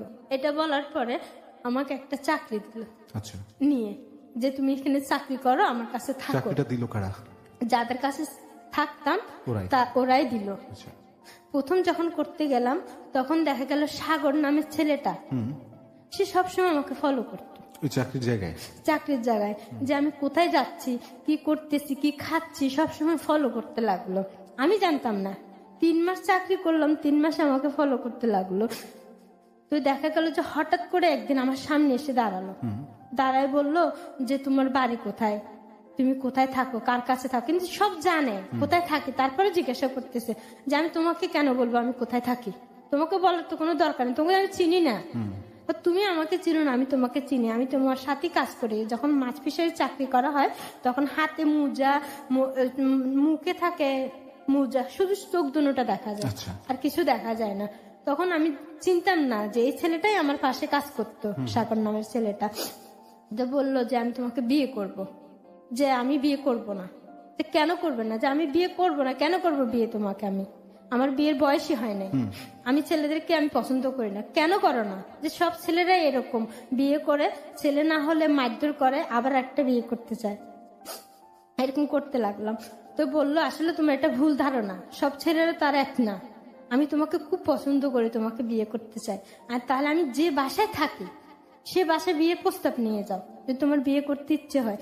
তো উনি কি করলো, 4-5টা লোক নিয়ে ওনার কাছে বিয়ের প্রস্তাব নিয়ে গেল। আচ্ছা, নিয়ে যাওয়ার পরে ওনারা বলতেছে যে ঠিক আছে, যদি তুমি বিয়ে করতে চাও তোমার গার্জিয়ান নিয়ে আসো। আপনাকে বললো নাকি ওই ছেলেটাকে বললো? ওই ছেলেটাকে বললো। আচ্ছা, বলার পরে উনি বললো যে না, আমি কোনো গার্জিয়ান নিয়ে আসতে পারবো না, আমি বিয়ে করব। যে গার্জেন ছাড়া বিয়ে দিলে মেয়েটা নিশ্চিত কি, তুমি আজকে বিয়ে করে কালকে তো তুমি ওকে ফেলে চলে যেতে পারো। রাইট, হ্যাঁ, একটা সন্তান হলো, এক সন্তানের মা করে তুমি চলেও যেতে পারো, তার গ্যারান্টি কি? নয় আমরা আছি, তুমি যে কোনো একটা তোমার গার্জেন নিয়ে আসো, মা অথবা বাপ, কাউকে নিয়ে আসো। আচ্ছা। ওর বাপ ছিল না, শুধু মা ছিল, ওরা 1 ভাই 1 বোন। তখন বললো যে না, কোনো গার্জিয়ান আনতে পারবে না, ওকে আমার কাছে বিয়ে দিতে হবে। ওরা বললো না, এভাবে বিয়ে দিব না। তো বন্ধুদেরকে নিয়ে অনেক বিভ্রান্ত করতে লাগলো আমাকে, বললো ঘুরতে যাও, বললো ওখানে যাও, কিন্তু আমাকে কোনোভাবে কোনো জায়গায় নিতে পারতো না, আচ্ছা, আমি যেতাম না। তো এরকম বলার পরে ওদের কাছে গিয়ে ডাইরেক্ট বললো যে এই মেয়েকে আমার কাছে বিয়ে না দাও, তোমাদের তো ক্ষতি করব, এই মেয়েকে নিয়ে এমন অবস্থা করব যে কোনো ছেলেই বিয়ে করবে না। প্রিয় শ্রোতা, আমরা এই পর্যায়ে একটা বিরতি নিচ্ছি। লতা রয়েছে আমাদের সাথে আজকে। জীবনের গল্প যে কত ভয়ঙ্কর হতে পারে তা আজকের গল্পটা শুনলে আপনি আবার নতুন করে উপলব্ধি করবেন। আর ওই কথাটাই বলতে চাই যে গল্পের পুরোটা সময় সাথে থাকুন, কারণ এতক্ষণ যারা আছেন তারা অনেকেই হয়তো বা মানে সেলফ মোটিভেশন বা সেলফ ইন্সপিরেশন যেটাকে বলে সেটা নিজেরাই করতে পারছেন। একটাই আপনাদের জন্য আমার অনুরোধ থাকবে, জীবনে অনেকেই হতাশ হয়ে যান অনেক কিছুতে। প্লিজ হতাশ হয়ে কোনো ভুল ডিসিশনে যাবেন না, কারণ আপনি হয়তো কষ্টে আছেন, আপনার চেয়ে অনেক অনেক বেশি কষ্টে কিন্তু আপনার আশেপাশে মানুষ আছে। আজকে গলার বিয়ে নিয়ে একটা ঝামেলা হচ্ছিল, যেখান থেকে আমরা বিরতিতে গিয়েছিলাম। দ্বিতীয় বিয়ে হবে কি হবে না আমরা জানি না, এবং তারপরে কি হবে সেটাও আমরা জানি না। সবকিছু লতার কাছ থেকে শুনছি। লতা তারপর তো বললো যে গার্জিয়ান নিয়ে আসো। তো বলতে লাগলো না, যা গার্জিয়ান আনতে আমি পারবো না, বিয়েটা আমার সাথেই দিতে হবে, নাহলে ওরও ক্ষতি করব তোমাদেরও ক্ষতি করব। এটা আমি শোনার পরে ওনার সাথে আমি সরাসরি দেখা করলাম যে যা বলা আমাকে বলো, কি করতে চাও তুমি, আমার জন্য তো ওদের ক্ষতি করতে পারো না। ওরা আমাকে মেয়ের মতো রাখছে, আশ্রয় দিছে আমাকে, সেই আশ্রয়টা যদি চলে যায়, বড় বোনের বিয়ে হয়ে গেছে, বাবা বাড়িতে চলে গেছে, এখন আমি একা, আমি কোথায় যাব? আমার তো একটা থাকার জায়গার প্রয়োজন, নাইলে তো আমাকে সবাই ছিঁড়ে বিড়ে খেয়ে ফেলবে, আমার তো যাওয়ার কোনো জায়গা নেই। এটা বলার পরে মানে সামনাসামনি যখন দাঁড়ালাম, এই কথাগুলি বললাম যে তুমি কি চাও, যে আমি তোমাকে বিয়ে করতে চাই। আমার সরাসরি এই কথাটা বললো, তুমি যে আমাকে বিয়ে করতে চাও, তুমি কি দেখে তুমি আমাকে বিয়ে করতে চাও? আমার তো কোনো টাকা নাই, পয়সা নাই, কোনো আমি সুন্দরও না, তো কেন বিয়ে করতে চাও আমাকে? না তোমাকে ভালো লাগছে, তোমাকে আমি বিয়ে করব। আমি একটা ফকিরি মেয়ে, আমার বাবা রিক্সা চালায়, আমার বাবা তোমাকে একটা সুতাও দিতে পারবে না। তখন ওর বিয়ের বয়স উপযুক্ত, কিন্তু আমি ছিলাম না। কিন্তু ও প্রতিবাদটা আমি করে যাচ্ছে ওর সাথে। ও বলতেছে তুমি যা বলবে তাই শুনবো। আমি দেখো, আমার একটা বিয়ে হয়েছিল, ওখান থেকে আমি পালাই আসছি। তো যে মেয়েটার বিয়ে হয়েছে সেই মেয়েটাকে তুমি কেন বিয়ে করবে? ছোটবেলার থেকে আমি ভিক্ষা করছি, আমি ভিখারির মেয়ে, এটা শুনে কি তুমি আমাকে বিয়ে করবে? তো বলতেছে তোমার একটা না, তোমার যদি 10টা বিয়ে হয় তো তোমাকে আমি বিয়ে করবো। আপনাকে এত ভালো লাগলো তার কারণ? তার কারণ বলতো ওর সবসময় মেয়েদের প্রতি একটা আকর্ষণ ছিল। আচ্ছা, যেটাকে সুন্দর লাগতো ওর চোখে, সেটার প্রতি ওর আকর্ষণ ছিল। তখন তো আমি বুঝতাম না, সেটা বুঝতে আমার একটু সময় লাগছে। আচ্ছা, তো এটা বলার পরে বলে না, আমি তোমাকে তারপরে বিয়ে করব। যে ঠিক আছে, তুমি যদি আমাকে বিয়ে করো, যে আমার যে বিয়ে হয়েছিল প্রথম, এই কথাটা তুমি যতদিন বেঁচে থাকবে, আমার অথবা সন্তান হবে বিয়ের পরে, তাদেরকে অথবা শ্বশুরবাড়ির কেউকে তুমি কথাটা বলতে পারবে না যে আমার বিয়ে হয়েছিল। ও আমাকে ওয়াদা করছিল ও কথাটা বলবে না। সে বলার পরে আমি বিয়েতে রাজি হয়ে যাই। আচ্ছা, শুধু ওদের ক্ষতি করবে সেই জন্য, যারা আমাকে আশ্রয় দিলে, মেয়ের মতো রাখলো, ভালোবাসা দিল, তাদের ক্ষতি হবে ভেবে আমি ওকে বিয়ে করতে রাজি হয়ে যাই। আচ্ছা, যেমন ওর কয়েকটা বন্ধু থাকে, বন্ধুর বাড়িতে মানে ঘরে নিয়ে, মানে মসজিদের থেকে হুজুর ডেকে আমার বিয়েটা হয়, রেজিস্ট্রি করা হয় না, শুধু হুজুর ডেকে কবুল বলে বিয়েটা করা হয়। আচ্ছা, ওই বিয়েটা ওদিন হওয়ার পরে 1 তারিখে বিয়ে হয়। ওই 1 তারিখে বিয়ের থেকে মানে আমি ওর কাছে আর যাই না, ওর সাথে আর কোনো আমার যোগাযোগ নাই, কিন্তু বিয়ে হয়ে গেছে, দূরে দূরে আছি, কিন্তু চাকরি করতেছি। আচ্ছা, চাকরির অবস্থায় ওর কাছে আমি যাইতেছি, কিন্তু বিয়ে করছো আবার কি? তো বিয়ে করলে যে একসাথে থাকতে হয় স্বামী স্ত্রী, সেটা আমি বুঝতাম না। তো এটা বলার পরে যখন 1 তারিখে বিয়ে হলো, 16 ডিসেম্বর, ঠিক 16 তারিখে ও আমাকে জোর করে একটা ঘর ভাড়া নিয়ে ওখানে আমাকে নিয়ে গেল। আচ্ছা, যে তুমি আমার বউ, আমার কাছে থাকতেই হবে, তুমি আর কোথাও থাকতে পারবে না। যে বিয়ে যে হলো, যাদের ঘরে আমি থাকতাম ওরা জানতো না যে ওর সাথে আমার বিয়ে হয়ে গেছে, কিন্তু ওরা তো চাইছিলাম একটা ভবিষ্যৎ সুন্দর, সেটা জানি মোকাবিলা করতে পারি, সেই জন্য ওরা একটা গার্জিয়ান নিয়ে আমাকে বিয়েটা দেওয়ার ইচ্ছে ছিল। সেই ইচ্ছেটা ওদের পূর্ণ হলো না, আমার কপালও ছিল না। আচ্ছা, তো ওই দিনে 16 ডিসেম্বর আমি ওর কাছে চলে আসি।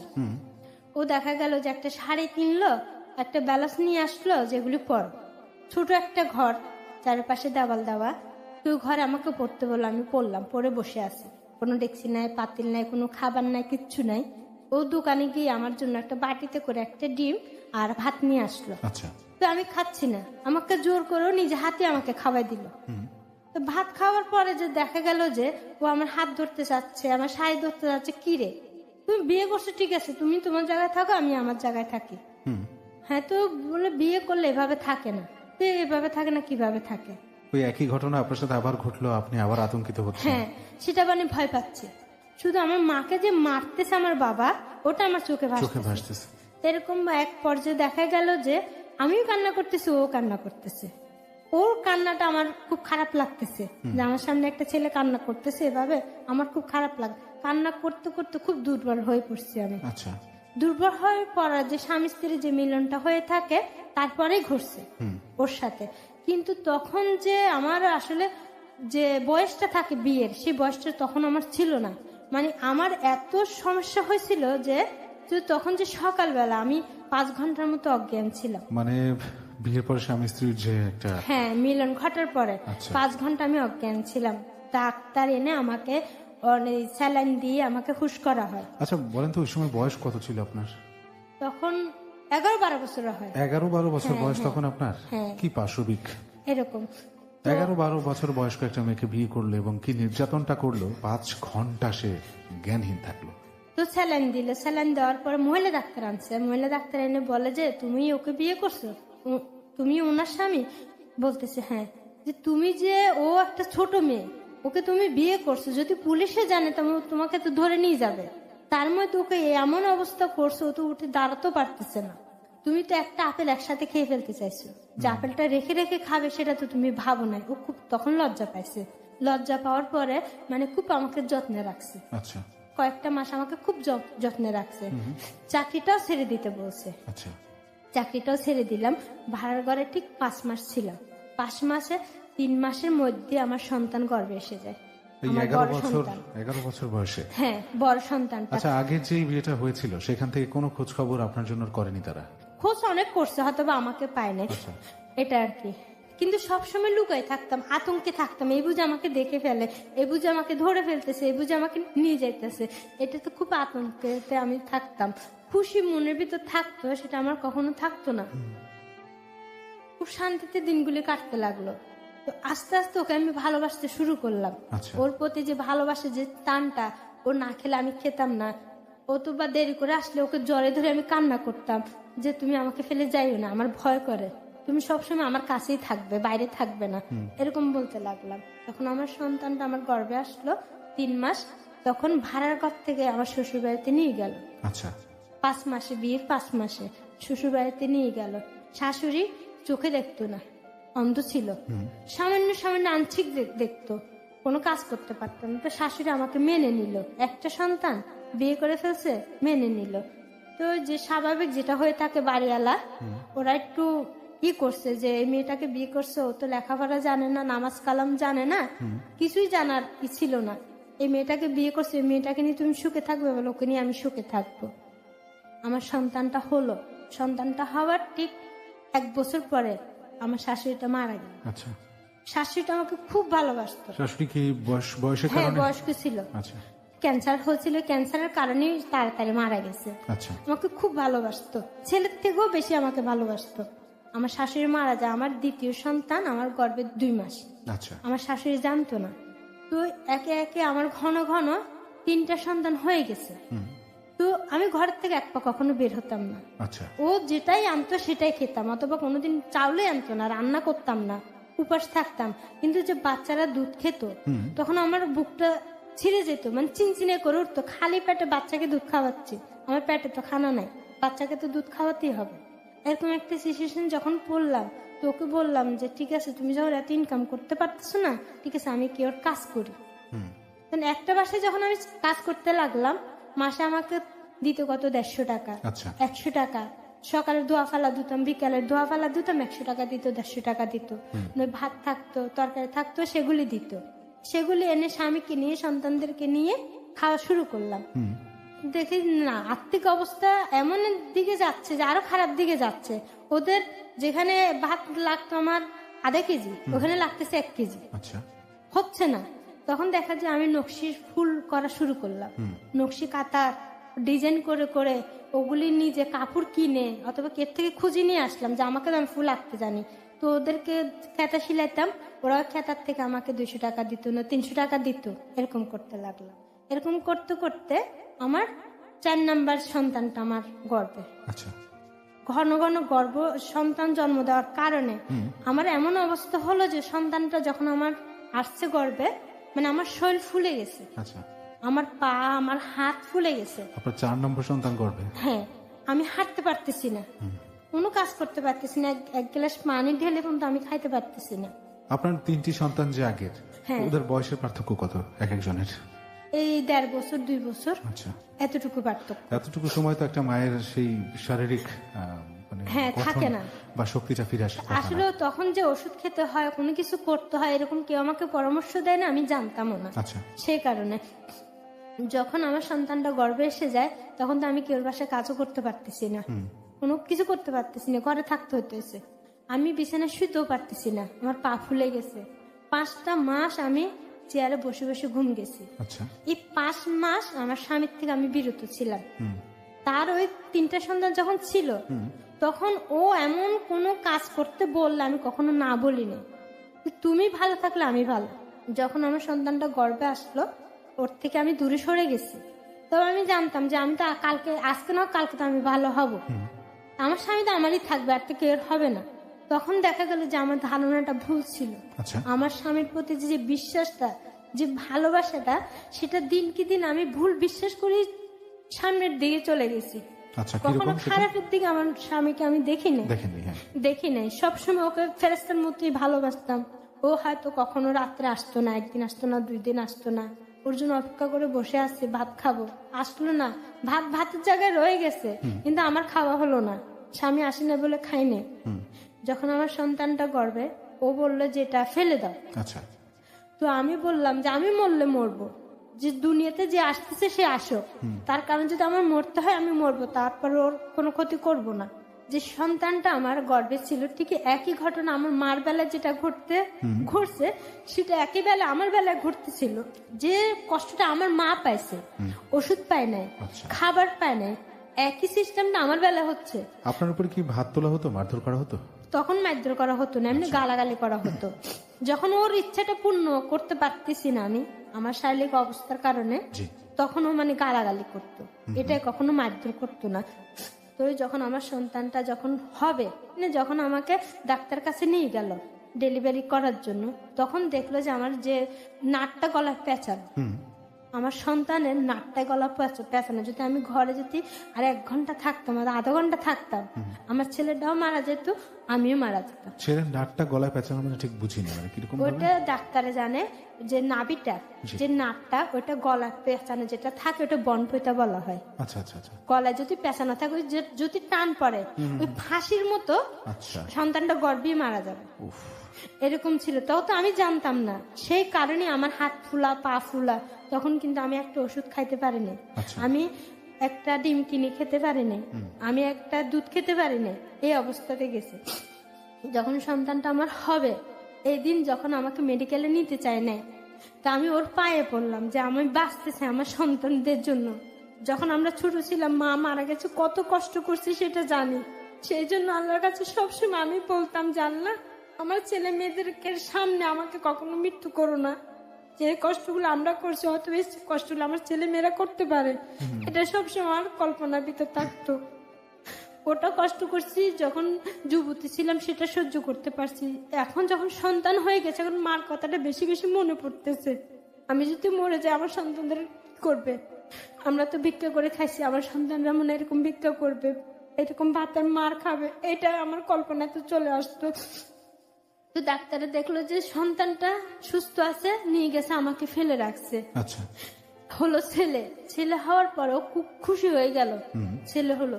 কিন্তু যখন ওই ছেলে হওয়ার আগে, যখন 5 মাস আমার কাছে আসতে পারেনি, তখন অন্য একটা মেয়ের সাথে ওর সম্পর্ক হলো। আচ্ছা। তখন আমি জানতাম না ওর যে সম্পর্কটা হলো, যে আপনার সাথে শারীরিক সম্পর্ক না হওয়াতে, হ্যাঁ এটা হলো।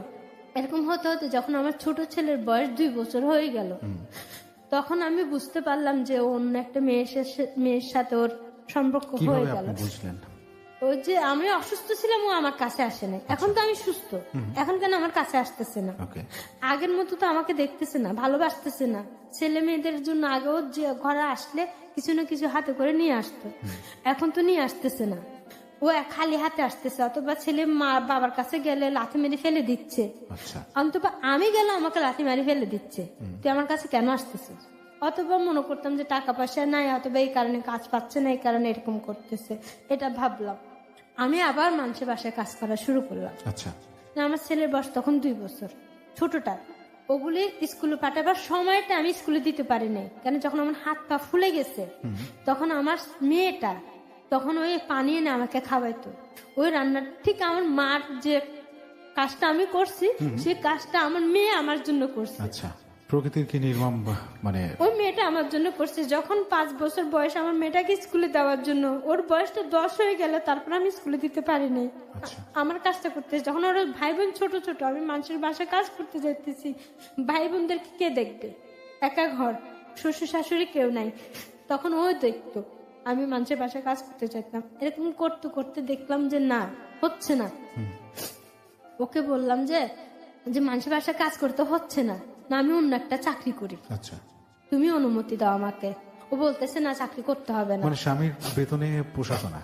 হ্যাঁ, চাকরি করতে হবে না, ঘরেই থাকো। আমাকে বললো যে ঠিক আছে আমি ঘরে থাকি। দেখলাম যে না, আমি চাকরি না করলে বাচ্চাদেরকে স্কুলে ভর্তি করাতে পারবো না, আমার চাকরিটা করতেই হবে। তো ওকে বললাম যে আমি তোমাকে ছাড়া আমি কোনো ছেলেকে আর ভালোবাসি না, আর এরকম দিকে তাকাবো না। যদি কখনো আমার খারাপ দেখো তাহলে আমাকে বলে দিও যে তুমি কাজটা করছো যে খারাপ, অথবা আঙ্গুল তুলে তোমাকে একজন একটা খারাপ বলবে, সে কাজটা আমি করব না। এটা বলে আমি চাকরিতে জয়েন করলাম। আচ্ছা, গার্মেন্টসে জয়েন করলেন? হ্যাঁ, গার্মেন্টসে জয়েন করলাম। আচ্ছা, এখানে আমরা একটা বিরতি নিচ্ছি। প্রিয় শ্রোতা, আপনি শুনছেন ক্লোজ আপ প্রেজেন্স হ্যালো 8920। লতা আছে আমাদের সাথে, চিটাগং থেকে সে এসেছে এবং তার এই যে ভয়াবহ জীবনের একটা গল্প সে আমাদের সামনে বলছে। এটার আরো কিছুটা অংশ বাকি আছে এবং সেই অংশগুলোতে আপনার জন্য অপেক্ষা করছে আরো ভয়ঙ্কর কিছু, এবং সেটা আপনার জন্য একটা লেসন, অবশ্যই একটা ইন্সপিরেশন হয়ে থাকবে আপনাদেরকে। যে দেখুন, এই পৃথিবী নির্মম বলি, কঠিন বলি, সবকিছু ঠিক আছে। আর আরেকটা ব্যাপার আমি বলি যে আপনি যখন এসেছেন এই পৃথিবীতে, আপনি কোনো এগ্রিমেন্ট পেপারে সাইন করে আসেননি যে আপনার সাথে শুধু আনন্দই ঘটবে বা আপনার সাথে শুধু কষ্টই ঘটবে। আমি যেটা এখানে বেশি করে বলতে চাই যে দেখুন, রিপিটেশন বা পুনরাবৃত্তি ঘটনার পৃথিবী যে ঘুরে ফিরে একটা জায়গায় এসে পড়ে, সেটা নমুনা কিন্তু দেখলেন। একটু পিছনে ফিরে যাচ্ছি, ওর মায়ের জন্য কিন্তু ফ্যান ভাত নিয়ে আসতো, মানে ভাতের মার যেটাকে বলে। একই ঘটনা ওর সাথে ঘটছে এখন, ওর সন্তানরা ওর জন্য এটা করলো। আমি একটু আপনাকে জানি আপনি কল্পনা করছেন যে ওর মা যখন মারা গেল, জিনিসটা আমার মানে আমি আমার ভিতর থেকে সরাতে পারছি না। আমি এতখানি ইনভলভ এই গল্পটার সাথে যে মায়ের কবর খোঁড়া হচ্ছে বিষণ্ণ একটা নদীর পাড়, ভরে উঠছে নদীর জলে সেই কবরটা। কি অদ্ভুত! সবকিছু মিলে একটা অদ্ভুত জীবনের গল্প আজকে আপনি শুনছেন। জীবন যে কল্পনার চেয়েও বেশি কিছু, আমার মনে হয় এই গল্পটা শুনলে আপনি সেটা খুব ভালো করে টের পাবেন এবং পাচ্ছেনও। কথা বাড়াচ্ছি না, লতার কাছে যাচ্ছি। তারপরে লতা, যেখানে আমরা ব্রেক নিয়েছিলাম, প্লিজ সেখান থেকে শুরু করুন। তুমি যদি আমার খারাপটা দেখো আমাকে বলে দিও, আর এরকম খারাপ কাজ আমি করব না, যেহেতু আমি তোমাকে ভালোবাসি। সেটা বলার পরে ও রাজি হয়ে গেল, ঠিক আছে চাকরি করো। তো আমি চাকরিতে জয়েন করলাম। 1 মাস আমি হেল্পারিতে চাকরি করলাম। আমি যে কাজটা একবার দেখতাম সেটা একবার দেখে শিখে ফেলতাম। তো যখন আমি হেল্পারের থেকে আমি মেশিনে বসে কাজটা করতেছি, তো সুপারভাইজার আমার পিছন থেকে এসে দেখতেছে আমি কাজটা কিভাবে করতেছি। উনি পিছন থেকে দেখে উনি চলে গেল। পরে আমাকে ডাকলো, জিজ্ঞাসা করলো তুমি কি করো, তোমার বেতন কত? তো আমি বললাম যে আমার বেতন 2000 টাকা, যে আমি ঢুকছি যে 1 মাস হলো। যে তুমি তো মেশিনের কাজ পারো, তো ঠিক আছে তোমাকে আমি অপারেটর বানাই দিই, তোমার বেতন 3000 টাকা হবে। আমাকে অপারেটর বানাই দিল 2 মাসে 3000 টাকা করে বেতন পাওয়া শুরু করলাম। তো 3000 টাকা নিয়ে ঘরে দিতাম স্বামীর হাতে। এই টাকাটা দিয়ে নিয়ে আমার খুব ভালোই চলতে লাগলো দিনগুলি। আচ্ছা, ছেলে মেয়েদেরকে কাপড় কিনে দিতে পারতেছি, যেটা চাচ্ছে সেটাই পূর্ণ করতেছি। বড় ছেলেটাকে স্কুলে ভর্তি করালাম, বড় মেয়েটাকে স্কুলে ভর্তি করালাম। 3-4টা বছর শুকে গেল। রান্না বান্না করে ছেলে মেয়েদের জন্য রেখে চাকরিতে আসতেছি, আবার বিকেলে যে রান্না বান্না করতেছি। কিন্তু আমার স্বামী কি করতেছে তা তো আমি দেখতেছি না, ও কোথায় যাচ্ছে কি করতেছে তা তো আমি দেখতেছি না। কিন্তু প্রতিদিন সকালবেলা আমার পিছনে আসতো, আবার ছুটি হলে আমার পিছে পিছে আবার চলে যেত, না আমার সাথে হাঁটতো না, শুধু দেখতো, ফলো করতো যে আমি কেউ সাথে কথা বলি কিনা। মেয়েদের সাথেও কথা বললে করতে খারাপ লাগতো, কোন মেয়েদের সাথে আমি কথা বলতে পারবো না। কিন্তু যখন একটা রাস্তা দিয়ে মানুষ হাঁটে তখন তো হাজার মানুষ হাঁটতে থাকে, তো মেয়েদের সাথে কথা বললে অসুবিধা কি ছিল? ও মেয়েরা আমাকে কোনো ভুল পথে নিয়ে যাবে আচ্ছা বা খারাপ কথা বলবে। আপনার প্রতি খুব যত্নশীল ছিলেন। হ্যাঁ, দেখা গেল যে এই সময়টার মধ্যে যে আমি ঘরে দেখলাম যে চাকরি করে আমি অনেক জিনিস কিনতেছি, জি পুরা ঘর আমি সাজায় ফেলতেছি। তো ও দেখলাম যে দিন কি দিন একটা একটা জিনিসও বিক্রি করে ফেলতেছে। জিনিসগুলি কেন বিক্রি করতেছে সেগুলো আমার মাথার ভিতরে ঢুকতেছে না। তো দেখার পরে দেখা গেল যে ও মেয়েটার জন্য শাড়ি, একটা 3 পিস, 2টা ব্লাউজ, 2টা পেটিকোট সেলাই করতে দিল। আচ্ছা যে স্বামীর সংসার আমি 15-16টা বছর করে করলাম, 16টা বছরে আমি একটা 3 পিস পেলাম না। আচ্ছা যে জকাতের শাড়িগুলি আমাকে দিতে হইতো, ওই জকাতের শাড়ি কেটে আমি ছেলে মেয়েদের জন্য জামা সেলাই করতাম, বেলের দিয়ে কেটে সুই দিয়ে সেলাই করে ছেলে মেয়েদেরকে পরাইতাম। তো সেই স্বামী কার জন্য সেলাই করতে দিছে, এই কথাটা যখন আমি শুনছি, তখন মনে আসমানটা ভেঙে আমার মাথার উপর পড়ছে। তখন আমার কান্দার শক্তিটা নাই, আমার পানিটা আমার চোখের থেকে নাই, শুকাই গেছে। তো ওকে আমি কিছু বলিনি। তখন করলাম যে ও কোথায় যায়, আমি কয়েকটা দিন গেপ করলাম, চাকরিতে যাব না। ও দুপুরবেলা ভাত খাইলো, আমার হাতে রান্না ভাত খেয়ে ঘর থেকে বের হলো, ও চাকরিতে যাবে, কিন্তু যাচ্ছে মেয়েটার কাছে।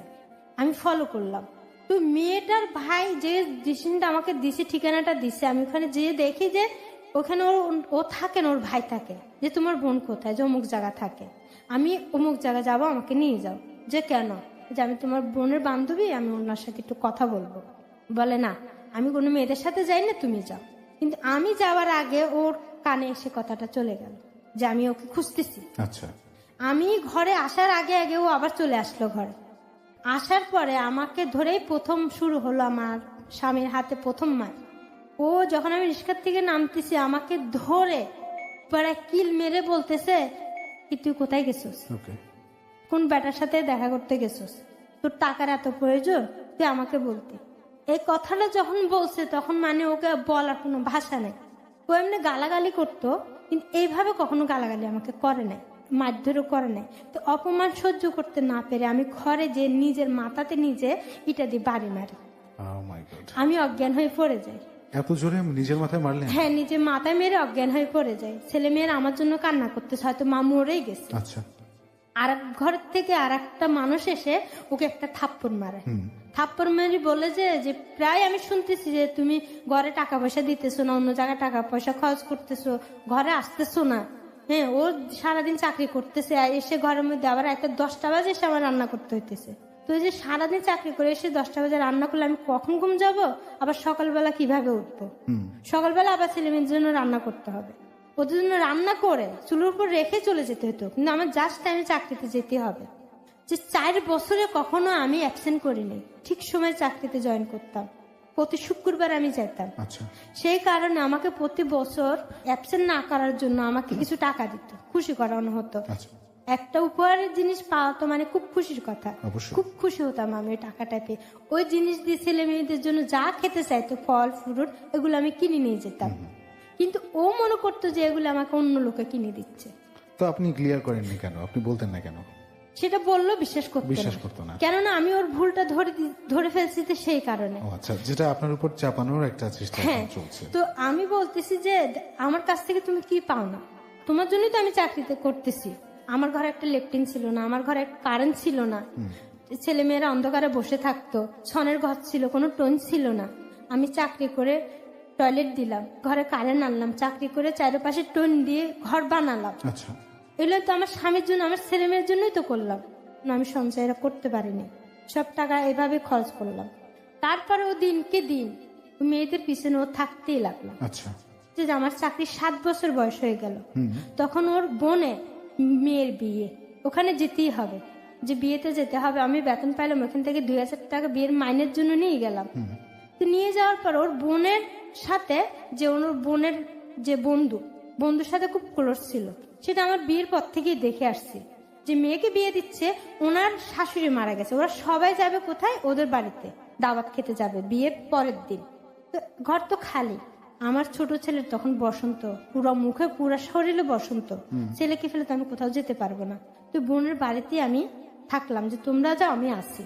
ওই যে বোনের বন্ধুটা ওদের ঘরে আসলো, ঘরে এসে যে একটা পরিচিত, আমি তো চিনি, তা আমি বসতে বলবো না, যে বসো।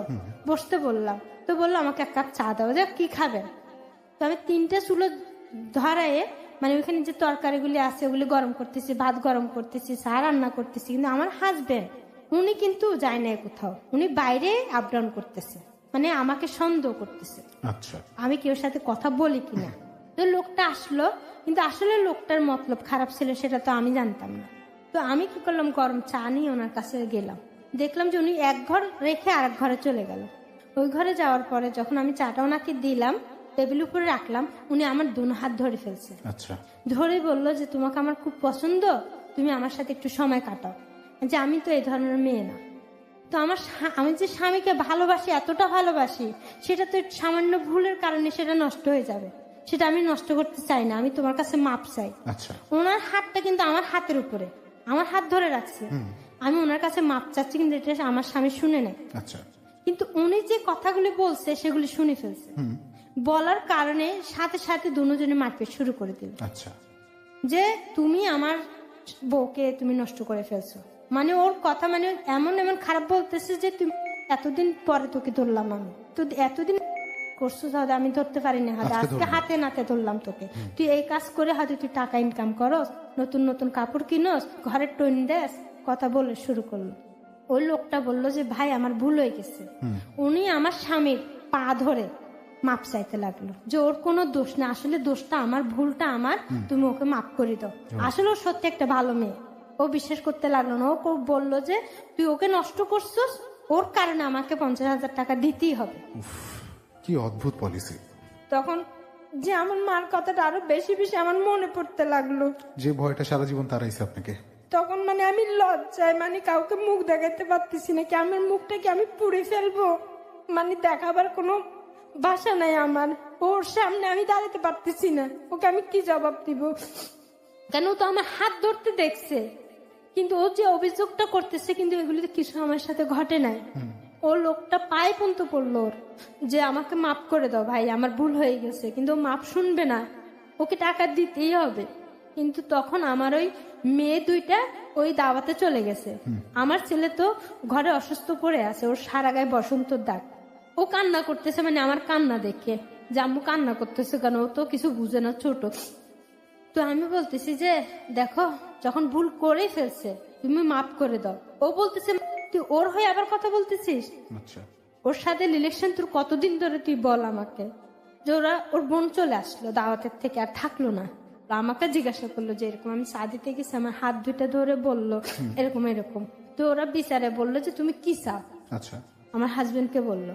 তো ও বলতেছে যে আমি চাই ও আমাকে 50,000 টাকা দিবে, নাইলে ওকে বিয়ে করতে হবে, আমার থেকে এখন তালাকনামা নিয়ে ওকে বিয়ে করতে হবে। তো উনি আসলে একটা বয়স্ক লোক ছিল, শর্মে পড়ে গেছে, ওনার ছেলে মেয়ে আছে, ওনার একটা সম্মান আছে ওনার আলাদা একটা। শেষ পর্যন্ত বিচারের মধ্যে মানে ঘরে যেটা বসে বলে যে 5,000 টাকা নিল। তো 5,000 টাকা নিয়ে আমার বড় ছেলে শুনে না এই কথাটা, মানে সবাইকে বলা হয়েছে যে বড় ছেলেকে, বড় মেয়েকে, ছোট মেয়েকে এটা না বলার জন্য, এটা যেন কখনো প্রকাশ করা না হয়। ঘরে গিয়ে ওকে আমি বললাম যে তুমি যে 5,000 টাকা নিছো, এই 5,000 টাকা নেওয়ার কারণে তুমি আমাকে বিক্রি করে ফেললে, বিক্রি করাই বলে। তুমি যদি টাকাটা না নিতে, তুমি যদি ওকে ক্ষমা করে দিতে, তাহলে মনে করতাম তুমি আমাকে বিশ্বাস করো, কিন্তু তুমি আমাকে বিশ্বাস করো না, তুমি ঠিক আমাকে অবিশ্বাস করো। এখানে বিশ্বাস এবং অবিশ্বাসের চেয়ে অনেক গুরুত্বপূর্ণ হয়ে দাঁড়িয়েছে অর্থ বা অভাব। আর সেই অভাবের তাড়নাতেই আপনার হাজবেন্ড এই কাজটা করলো। যেখানে আপনি নির্দোষ ছিলেন, ওই মানুষটাও তার পায়ে ধরে মাফ চাইলো যে না এই মেয়েটা নির্দোষ, তার মধ্যে অপরাধ বোধ কাজ করছে। একটা ব্যাপার হয় কি জানেন, যে মানুষ যখন নিজে অপরাধ করে তখন তার আশেপাশের মানুষদের মধ্যে অপরাধটা খুঁজে বের করার বা তাদের মধ্যে অপরাধটা চাপিয়ে দেওয়ার একটা প্রবণতা কাজ করে। সেই সাথে যদি অভাব যদি যুক্ত হয় তাহলে তো কথাই নেই, যা হওয়ার ঠিক সেরকমই হচ্ছে। এবং আপনার মধ্যে যে ভয়টা ছোটবেলা থেকে ছিল আপনি বিয়ে করবেন না, সমস্ত পুরুষ মানুষই বোধহয় এমন। পুরুষ শাসিত সমাজ আসলেই কি এমন, বা আসলেই কি এমন হওয়া উচিত, যেখানে হিউম্যানিটি, যেখানে মানবতার কি কোনো মূল্যই নেই? আমরা একটা ছোট বিরতি নিচ্ছি প্রিয় শ্রোতা। এখানে আজকে আমাদের অতিথি লতা রয়েছে, তাকে নিয়ে ফিরবো, কিন্তু যাবার আগে ফোন নাম্বারটা বলে দিচ্ছি, যেখানে ফোন করে আপনি আমাদের এই অনুষ্ঠানে এসে আপনার জীবনের গল্পটা বলতে পারবেন। নম্বরটি হচ্ছে 09-613-892-892। আর ফেসবুকে আপনি আমার সাথে কানেক্টেড থাকতে পারেন। ফেসবুকের ঠিকানা হচ্ছে www.facebook.com/setu.abcradio। এই পেজটি RJ সেতু নামে আছে। প্লিজ লাইক দিয়ে কানেক্টেড থাকুন। 4 মিনিটের ছোট্ট বিজ্ঞাপন বিরতি নিচ্ছি, কেউ কোথাও যাবেন না। Close Up presents Hello 8920. Close Up. The closer, the better. Close Up presents Hello 8920. Close Up. The closer, the better. প্রিয় শ্রোতা, আরো একবার স্বাগত জানাচ্ছি আজকের ক্লোজ আপ প্রেজেন্টস হ্যালো 8920-তে। শেষবারের মতো আজকের জন্য আপনাকে স্বাগত জানাচ্ছি অনুষ্ঠানে। আমি RJ সেতু, আর লতা আছে আমাদের আজকের অতিথি। লতার একটা ভয়াবহ একটা জীবনের গল্প, এরকম জীবনের গল্প আপনাদেরও আছে আমি জানি, আর এই অনুষ্ঠানটাই সেই গল্পগুলো তুলে আনার প্ল্যাটফর্ম। আর এখানে এসে আপনি আপনার জীবনের গল্পটা বলতে চাইলে আমাদের এই ফোন নম্বরটিতে ফোন করুন 09613892 এবং ফেসবুক পেজে আপনি আমার সাথে কানেক্টেড থাকতে পারেন। ঠিকানা হচ্ছে facebook.com/setu.abcradio। এই পেজটি RJ সেতু নামে আছে। আর এই অনুষ্ঠানটি আপনি পরবর্তীতে শুনতে অথবা ডাউনলোড করে রাখতে আমাদের ইউটিউব চ্যানেলে চলে যান। চ্যানেলটি ABC অনলাইন লিখে সার্চ দিলেই আপনি পেয়ে যাবেন, অনুষ্ঠানগুলো আপনি সেখানে পাবেন। ওকে লতা, ফিরছি আপনার কাছে। তারপরে এই অবিশ্বাসের থেকে যখন ওনাকে বললাম যে তুমি আমাকে বিক্রি করে ফেলছো, তুমি বিশ্বাসটা তো আমাকে করো নাই, তো ওর ওই ভুলটা নিয়েও থাকলো। চাকরিটা করতে লাগলাম। ও এমন একটা সবর রাত যেখানে রোজা থাকা হয়, তো সবর রাতে আমি রোজা থাকলাম, রোজা মুখে নিয়ে আমি চাকরিতে গেলাম। আচ্ছা, গার্মেন্টসে যাবো আমি নিজের ইচ্ছে, কিন্তু আসবো ওদের ইচ্ছে। তা আমি যে রোজা আছি ওরা জানতো না, সবাইকে 5টা বাজে ছুটি দেওয়া হয়েছে, কয়েকটা মেয়েকে ছুটি দেওয়া হয়নি। সেখান থেকে আমি রোজা রাখছি, ওরা রোজা ছিল না। তো আমার ছুটি দিল 7টা বাজে। যখন ইফতারি করার সময়টা হলো, শুধু পানি খেয়ে আমি ইফতারি করছি। 7টা বাজে ছুটি দিল, আমি বের হলাম। বের হওয়ার পরে কিন্তু আমার পিছনেই ছিল, কিছুটা দূরে পিছন থেকে এসে এমন এক কিল মারলো আমার পিঠে, মানে আমি নিঃশ্বাসটা ফালাইতে পারতেছি না। ও বলতেছে যে তুই এত রাত্রে করতে কাটছ, তোর তো 5টা ছুটি হয়েছে, কোন ব্যাটার কাছে টাকা কামাইতে গেছিস, দেখি তোর পকেটে কত টাকা। বলার পরে ওর হাতটা আমি শক্ত করে ধরলাম, ধরে ওকে আবার ফ্যাক্টরির সামনে নিয়ে আসলাম, যে আমার সাথে যেখানে আমি চাকরি করি এখানে আসো। যে বললাম যে আপু আমার ছুটি কয়টা হয়েছে, তো বলতেছে ছুটি তো তোমার 7টা হয়েছে। এরকম যদি একটা মেয়েকে সন্দেহ করো তাহলে আর চাকরিতে দিও না, ওকে ঘরে বসে সাজায় রাখো। যদি এতই সন্দেহ থাকে তাহলে বউয়ের ইনকাম কেন খাচ্ছ, দারোয়ানটা বললো। বলার পরে নিয়ে গেল, তখন খুব বৃষ্টি আসে গেল। আচ্ছা, এটা আপনি সংসার করার 15-16 বছর পরের ঘটনা না? হ্যাঁ। এটা কবে, মানে এখন থেকে কতদিন আগের ঘটনা এটা? এই 4 বছর হলো। 4 বছর আগে? হ্যাঁ, 4 বছর। ওকে। তো এটা বলার পরে মানে আমি বৃষ্টিতে ভিজে ভিজে ঘরে আসলাম, যেহেতু রোজা রাখলাম, পানি খেয়ে ইফতারি করলাম, ঘরে এসেও ভাত রাগ করে ভাত খাইলাম না। চাকরিতে তারপরের দিন আবার চলে গেলাম। ঈদের পরে শুক্রবার ছিল, মেয়েকে নিয়ে আমি সমুদ্র পাড়ে গেলাম। আমার হাতে একটা কোকের বোতল ছিল। সন্ধ্যা হয়ে গেছে, 5টার দিকে আসতেছি, আসার পথে একটা লোক আমি চিনি না আমাকে বললো আমাকে একটু পানি দাও, কিন্তু এটা ছিল ছোট একটা কোকের বোতল। তো আমিও পানি খুঁজতেছি, আমি কোকের বোতল মনে করে কি দিব না, আমি ওনার হাতে দিয়ে দিলাম। আমার ছোট মেয়েটা আমার সাথে ছিল, উনি মনে করলো আমি চাকরি করে, হয়তো আমার পরিচিত লোক। মেয়েটা সালাম করলো, যখন সালাম করলো, কিন্তু আমার হাজবেন্ড আমার পিছনে আছে, আমি জানতাম ও আমাকে ফলো করতেছে। ও দেখে যখন সালাম করছে, এসে আমাকে আবার ওই এতগুলি মানুষের সামনে মারধর করতে লাগলো। একটা বেটা ছাড়ি, আর একটা বেটার কাছে যাস, আর একটা ছাড়ি, আর একটা, কয়টা ব্যবসা তুই করস, কয়টা ছেলের সাথে তুই রিলেশন করে তুই টাকা রোজগার করস। আমার কথা হলো যে আমি রক্ত পানি করে যে চাকরিটা করতেছি, বেতনটা আনতেছি, আমি একটা তো হারামি টাকা আমার ছেলে মেয়েদেরকে আমি খাওয়াই নাই, সব তো আমার কষ্টের টাকা। বলতে কি তোমরা নিয়ে যাও, আমি রাখবো না। এই ব্যাটার সাথে অনেক দিন ধরে সব রিলেশন আছে, কিন্তু ওই ভাইটাকে বাঁচানোর জন্য আমি ওখানে বসে কান্না করতেছি। চারিপাশে সবাই আমাকে গোলায় ধরছে, ধরে ওদের কাছে হাত জোর করে বলতেছি যে ভাই, ওনার সাথে আমার কোনো যোগাযোগ নাই, উনি শুধু পানি খুঁজছে, পানিটা দিচ্ছে। আমার অপরাধ যে আমি ওকে পানি দিচ্ছি, আমার মেয়েটা সালাম করছে, এটাই আমার দোষ। আহাদে ভাই আহাদে, ওর কোনো দোষ নাই। ওরা বললে চলে যাও। এই পুরো রাস্তাটা তবে 1 মাইল হবে, ইফতারটা আমার মেয়ের সামনে সবাইকে বলতে, মানে কি যেরকম মাইকে অ্যালোস করে করে বলা হয়, সেরকম তো মুখে বলতেছে মাইরেও করতেছে, একটা থাপ্পড় মারতেছে যে আমার কানে শুনতেছি না, আমার কান বড় হয়ে যাচ্ছে। ঘরে আনার পরে তখন তো আমার ছেলের বয়স 19 চলতেছে, বড়টার। মেয়ে বড় ছেলেও বড়, জি। ওদের সামনে আমাকে বলতেছে যে মানে ওকে দিয়ে আমার হবে না, আমার 4-5টা বেটা লাগবে। এইভাবে কথা যদি এত বড় বড় ছেলেদের সামনে শোনা যায় তাহলে একটা মা বেঁচে থাকতে পারে? মায়ের মর্যাদা বলে কিছু থাকে না আর। তখন আমি ছেলের সামনে আমি চোখ তুলে তাকাইতে পারতেছি না, আমি কম্বল মুড়া দিয়ে শুয়ে আছি। আমি ওর অভিমানে আমি কি করলাম, 10টা ঘুমের ওষুধ খেয়ে ফেললাম। আচ্ছা, মারধর করে ওখান থেকে চলে গেল, ও বাসায় নেই। আপনি 10টা ঘুমের ওষুধ খেয়ে ফেললেন? খেয়ে ফেললাম। আচ্ছা, খাওয়ার পরে কিন্তু আমার ছেলেও জানতো না, মেয়েও জানতো না। ঘুমের ওষুধ কি আপনার সাথেই ছিল? আমার সাথে ছিল, মানে আমি তখন অসুস্থ, খুব অসুস্থ, ডাক্তার কাছে যখন যেতাম তখন আমাকে ওষুধ, দিত। ঘুমের ওষুধ দেওয়া হতো? হ্যাঁ দিত, তো আমি না খেয়ে জমা করে রাখতাম। ওটা ঘুম গেলে না সকালে উঠতে আমার দেরি হয়ে যেত, চাকরিতে যেতে আমার সমস্যা হতো, সেই জন্য তো ঘুমের ওষুধগুলি খেয়ে ফেললাম। মশার কয়েল খেয়ে আমি, মশার কয়েলও খেলেন? হ্যাঁ 2টা মশার কয়েল খেয়ে ফেললাম। 4 দিন অজ্ঞান ছিলাম, ওকে। যে আমি টয়লেটে যাচ্ছি, আমি ভাত খাচ্ছি, ঘুম যাচ্ছি, কোনো হুঁশই ছিল না। পরিবারের অন্যরা, ছেলেমেয়েরা বুঝতে পারতো না? না, কেউ বুঝতে পারে নাই। 4 দিন পরে যখন আমার জ্ঞান ফিরলো তখন বললাম তোর বাবা কোথায়? বলতেছে বাবা তো 4 দিন ধরে ঘরে নাই। কি 4 দিন ধরে ঘরে নাই? আমি আমার স্বামীর জন্য কান্নাকাটি করতে লাগলাম। দেখলাম যে না, ও আসতেছে না, ও চলে গেছে, তো আসবে না। আমার মানকে, আমার অন্য ছেলেদের সাথে আমার সম্পর্ক আছে, সেই জন্য ও আসবে না, ওকে আমি ডিফিউজ করতাম।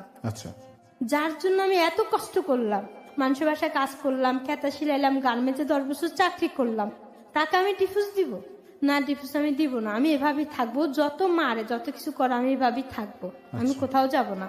কারণ আমি যদি চলে যাই, যে জীবনটা আমাকে নিয়ে টানাটানি হয়েছে তার থেকে বড় টানাটানি হবে আমার 2টা মেয়ে নিয়ে। জি। ওদের জন্য একটা ভালো প্রস্তাব আসবে না, ভালো একটা বিয়ে হবে না। কথাটা সবসময় আমার মাথার ভিতর থাকতো যে মাকে নিয়ে যে কষ্ট করছি, সন্তানদেরকে নিয়ে সে কষ্টটা আমি করতেছি। এখন বর্তমানে আমার হাজবেন্ড ঘরে নাই, যে 1 বছর 2 মাস। এই 1 বছরের মধ্যে ও আমাকে না মারলে 100 বার এসে মারছে। আচ্ছা, মাঝে মাঝে আসে? হ্যাঁ, মাসে 2 বার আসে, 3 বার আসে, এসে কি মারধর করে চলে যায়। আপনার সংসারের খরচ দেয় না, একটা টাকাও দেয় না। সংসার কি আপনার চাকরিতেই চলছে? আমার বড় ছেলে চাকরি করতেছে, আচ্ছা, ও 5000 টাকা পাইতেছে। বড় মেয়েটাও চাকরিতে ঢুকাই দিছি, ও 6000 টাকা পাইতেছে। এই টাকাটা দিয়ে আমার সংসারটা চলতেছে। এবং যখন ঘর থেকে বের হয় 60-70 হাজার টাকা আমার দেনা থাকে। আচ্ছা। কি আমি দেনা দিব নাকি আমি ঘরে খাবো? ইলেকট্রিক বিলও বাজায় ফেলায় 30,000 টাকা, নাকি এগুলি দিব? আমি কোনটা করব? কিন্তু ও কিন্তু আমাকে সন্দেহ করতেই লাগলো, আমি ঘর থেকে কোথায় যাই কোথায় না যাই এটা ফলো করতে লাগলো। এই 5 মাস আগে এসে আমাকে এমন মারধর করে, এমন এমন খারাপ কথা বলে তোর মাকে বিয়ে করছি, তোকে তালাক দিয়ে ফেলছি, তুই ঘরে কেন আসছিস, তুই চলে যা। তুই যেখানে আমার মার জন্য আমি এত কষ্ট করছি, সেই মাকে যদি ও বলে বিয়ে করছো, মা আমার মার সাথে ও থাকে, এই কথাটা আসলে শুনলে আমি সহ্য করতে পারি না। নোংরা মানসিকতার কত মানে রূপ হচ্ছে। এই 5 মাস হলো আমার হাতে কাটা দাগও আছে। আচ্ছা, ছুরি দিয়ে আমার হাত আমি নিজে কাটি ফেলি মরা যাওয়ার জন্য, কিন্তু আমার মৃত্যুটা হয় না। 2 ঘন্টা 3 ঘন্টা অজ্ঞান থাকি। আমার ছেলেরা ডাক্তার এনে আমার হাত ব্যান্ডেজ করে আমাকে হুশ করে। ছেলে মেয়েরা কান্না করতেছে, তুমি তো হাত কাটি ফেলছো, তার আগে মশার কল খাইছো, ঘুমের ওষুধ খাইছো, তুমি মরে গেলে আমাদেরকে কে দেখবে? কে থাকবে আমাদের পাশে? তুই আমার মার কথাটা আমি ভাবলাম যে হয়তো ওরা বড় হয়েছে, ওদের তো পায়ে দাঁড়ানোর সময়টা আসে না এখনো। আমার মায়ের সাথে যে কর্তব্যটা করার সেটা আমি করতে পারতেছি না। একবার করে 5 বার বিচার বসছে, পুরো বাড়ির মানুষ নিয়ে, অথবা মহিলা কমিশনকে নিয়েও বিচার বসছে। ও কোনো বিচার মানবে না। ও দিনকে দিন এসে আমাকে মারধর করতেই আছে। এখানে আসার ঠিক 2 দিন আগে এসে ঘরে আমাকে মারধর করে গেছে। আচ্ছা, মারধর করে কেন আপনাকে? অকারণে এসেই মারধর? না, আমি ডিভোর্স দেওয়ার জন্য। আচ্ছা, ডিভোর্স দিতে হবে? হ্যাঁ, আমাকে ডিভোর্স ও দিবে না, আপনি দিবেন? আমি দিব। আচ্ছা। ওর কথা হলো যে এটা কোন ধরনের কথা, এটা একটা যে অশিক্ষিত মানুষ সেও কখনো বলবে না। মানে আমি ডিভোর্স দিলে ওর ঘরে থাকতে পারবো, আর ও দিলে থাকতে পারবো না। তার মানে যদি আমি ডিভোর্স দিই, যে আমার যেটা ফরমান নাই কিন্তু পড়ে ফেলছে, যে ডকুমেন্টটা করা হয় বিয়ের সময়, কাবিন নামাটা, আমার 50,000 টাকা কাবিন নামা থাকে, সেই কাবিন নামাটা তো দিতে পারবে না। সেই জন্য ও বলতেছে মানে আমি তালাক দেওয়ার জন্য। আচ্ছা, আমি তালাক দিলে তো আমি আর ওর ঘরে থাকতে পারবো না, আমার মেয়েদেরকে তো আমি দেখতে পারবো না। মা ছাড়া বাপ ছাড়া মেয়েরা থাকতে পারে, কিন্তু মা ছাড়া মেয়েরা থাকতে পারে না। যদি ছোট হতো এর কাছে রেখে আমি থাকতাম। এখন এত সাবালক হয়ে গেছে মেয়েরা যে 1 ঘন্টার জন্য কাউকে বিশ্বাস করে মেয়েকে রাখা সম্ভব না। রাইট। তো এই পরিস্থিতি আমি কোথায় গিয়ে দাঁড়াবো? 2 জনে চাকরি করতেছে, সেটা আমি ওদেরকে প্রতিদিন আমি আলু ভর্তা দিয়ে ভাত খাওয়াইতেছি। মাছ পড়ানো খুঁজতেছে কিনা, মুরগি পড়ানো খুঁজতেছে, খাওয়াইতে পারতেছি না। ওইখান থেকে কিছু টাকা যেখানে ঋণ পাইতো ওখানে দিতেছি আমি। একটু কষ্ট হইতেছে ওদের কাছে হাত পা ধরে যে ভাই আমি এই মাসে দিতে পারতেছি না, সামনের মাসে দিব। ছেলে মেয়ের 2টাকে পড়াশোনা করাতে পারতেছি না। ছোট মেয়েটাকে পড়ার থেকে নামায় ফেলাইছি। ছোট ছেলেটা এখন 6 ক্লাসে পড়তেছে, ওর এখনো গাইড কিনা হয় না। এই যে চাহিদা, ওর বাবা যদি সেই বিশ্বাসটা নিয়ে থাকতো, ওর বাবা ইনকাম করতো, আমি ইনকাম করতাম, তাহলে তো আমার ছেলে মেয়েগুলো এত আতঙ্ক তো থাকতো না, সেটাই, এত ভয়ে থাকতো না। আমি যেটা বলতে চাই, ওর যেই জীবনের গল্পটা, সেটা ছোটবেলা থেকে যেটা দেখেছে ঠিক সেটার রিপিটেশন ওর লাইফে হয়েছে। ওর মার সাথে যে ব্যাপারগুলো ঘটেছে ওর সাথে সেই ব্যাপারগুলোই ঘটছে। এবং এখানে একটা ব্যাপার একটু নোট করবেন প্রিয় শ্রোতা, যে অভাব তো অনেক গুরুত্বপূর্ণ ভূমিকা পালন করেই। আর তারপরে এই যে নারী আসক্তি, যেটা লতার স্বামী ফাইনালি যে কারণেই আজকে এই ব্যবহারগুলো করছেন, যে ও হয়তো ডিভোর্স দিলে ও যে মেয়েটার সাথে ইনভলভ তাকে হয়তো বিয়ে করবে, হয়তো এই সংসারেই এনে তুলবে। এটা কিন্তু আসলে খুব সিভিয়ার একটা ডিজিজ আমাদের সোসাইটিতে, যেটা হচ্ছে প্রতিনিয়ত। আর আমি একটু আগে বলেছিলাম যে পুরুষ শাসিত এই সমাজ, পুরুষ যেভাবে শাসন করছে এই সমাজকে, নারীকে, তার অর্ধাঙ্গিনীকে, সেটা কি আসলেই নিদারুণ নয়? এটা থেকে কি বের হয়ে আসার কোনো উপায় নেই? আবার ওই প্রশ্নটা রাখছি আমি যারা শুনছেন আপনাদের উপর। আর এখানে এসে এত দূর থেকে এসে আমাদের কাছে আজকের গল্পটা বলেছে, ওর মনে হয়তো কিছুটা শান্তিও পেয়েছে। কিন্তু ওর জন্য আমি আপনাদের কাছে দোয়া চাইব যে অন্তত ওর যেই অশান্তি, যেই ছোটবেলা থেকে নিদারুণ কষ্টে 35টা বছর পর্যন্ত সে টেনে এনেছে, তা থেকে যেন সে মুক্তি পায়, তা থেকে যেন সে উদ্ধার পায়, সে মানসিক শান্তি যেন সে পায়। তার ছেলে মেয়েগুলোকে সে যেন ঠিক মতো পড়াশোনা খরচটা যোগাতে পারে, অন্তত 3 বেলা খাবারটা যেন আসে। আমি লতাকে বলবো যে লতা, আপনি নিজের হাত কাটেন মারা যাওয়ার জন্য। আপনি তো দেখেছেন যে আপনার মা যখন মারা গেল তখন আপনারা তার বুকের উপরে শুয়ে রাতটা কাটালেন। আজকে আপনাদের এই দশা, আপনার অন্য 2টে বোনের কি অবস্থা আমি জানি না, নিশ্চয়ই আপনার চেয়ে ভালো নয়। হ্যাঁ, ওরা ভালো আছে, আমার কাছে আমার থেকে অনেক ভালো আছে। আচ্ছা, আপনার থেকে ভালো আছে এবং আরো ভালো থাকতো যদি কিনা আপনার বাবা এই একটা ছেলে সন্তানের জন্য। শুধু আমার অভিযোগ এটাই যে খারাপ কথাগুলি আমাকে উল্লেখ করা হয়, যে ছেলে মেয়ের সামনে আমি মা হয়ে সেটা মানে আমি সহ্য করতে পারিনি। এবং আসলে আপনি সেগুলো করেননি যে কারণে আপনি সহ্য করতে পারছেন না। কিন্তু আমি যেটা বলতে চাই যে আপনার কাছ থেকে এই বোঝাটাও দূর হয়ে যাবে আমরা আশা করছি। যে আপনার মা মারা গেল, তার বুকের উপর আপনার শুয়ে থাকলেন, আপনার জানলেন না মা মারা গেল। আপনার বাবা আপনাদেরকে ছেড়ে চলে গেল, যার ফলশ্রুতিতে আজকে আপনাদের এই অবস্থা। বাবা মার স্নেহ বঞ্চিত হলেই একটা সংসার ধ্বংস হয়ে যায়। সংসারের সন্তান কখনোই মাথা উঁচু করে দাঁড়াতে পারে না, খুব অলৌকিক কিছু না ঘটলে তাদের উপরে।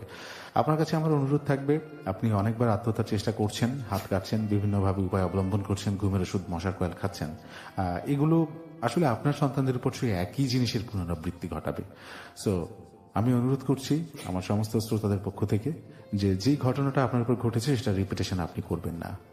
আপনি শক্ত হন, আমরা সবাই আপনার জন্য দোয়া চাইছি, সব ঠিক হয়ে যাবে। লতা, আপনি বলছিলেন যে আপনি একটা গান করতে চান। আপনি যদি চান, আপনি যদি পারেন, আপনি গানটি আমাদেরকে শোনাতে পারেন। আপনার মাকে নিয়ে একটি গান আপনি এখানে শোনাতে চেয়েছিলেন, প্লিজ। যখন আমি বাসায় কাজ করতাম মাকে খুব মিস করতাম। জানালার পাশে তাকায়, জানালার দিকে তারার দিকে তাকায় থাকতাম। তখন আমি মনে মনে এই গানগুলি বলতাম, মনে মনে না, সুর দিয়ে গানগুলি বলতাম। ঠিক আছে লতা, আপনি গানটি শোনাবেন, কিন্তু তার আগে আমি শ্রোতাদের কাছ থেকে বিদায় নিয়ে নিই। প্রিয় শ্রোতা, আজকের মতো বিদায় নিচ্ছি লতার এই গানটা শুনতে শুনতে। আগামী বুধবার আরো একটি জীবনের গল্প নিয়ে আমি হাজির হব ঠিক একই সময়। ততক্ষণ পর্যন্ত সবাই ভালো থাকবেন। শুভরাত্রি। আমার দুঃখিনী মা, আমি লক্ষ্মী সোনা, আমার সোহাগিনী মা, আমি লক্ষ্মী সোনা। তোমায় নিয়ে চাঁদের দেশে উড়ে যাব মা, তোমায় নিয়ে ফুলের দেশে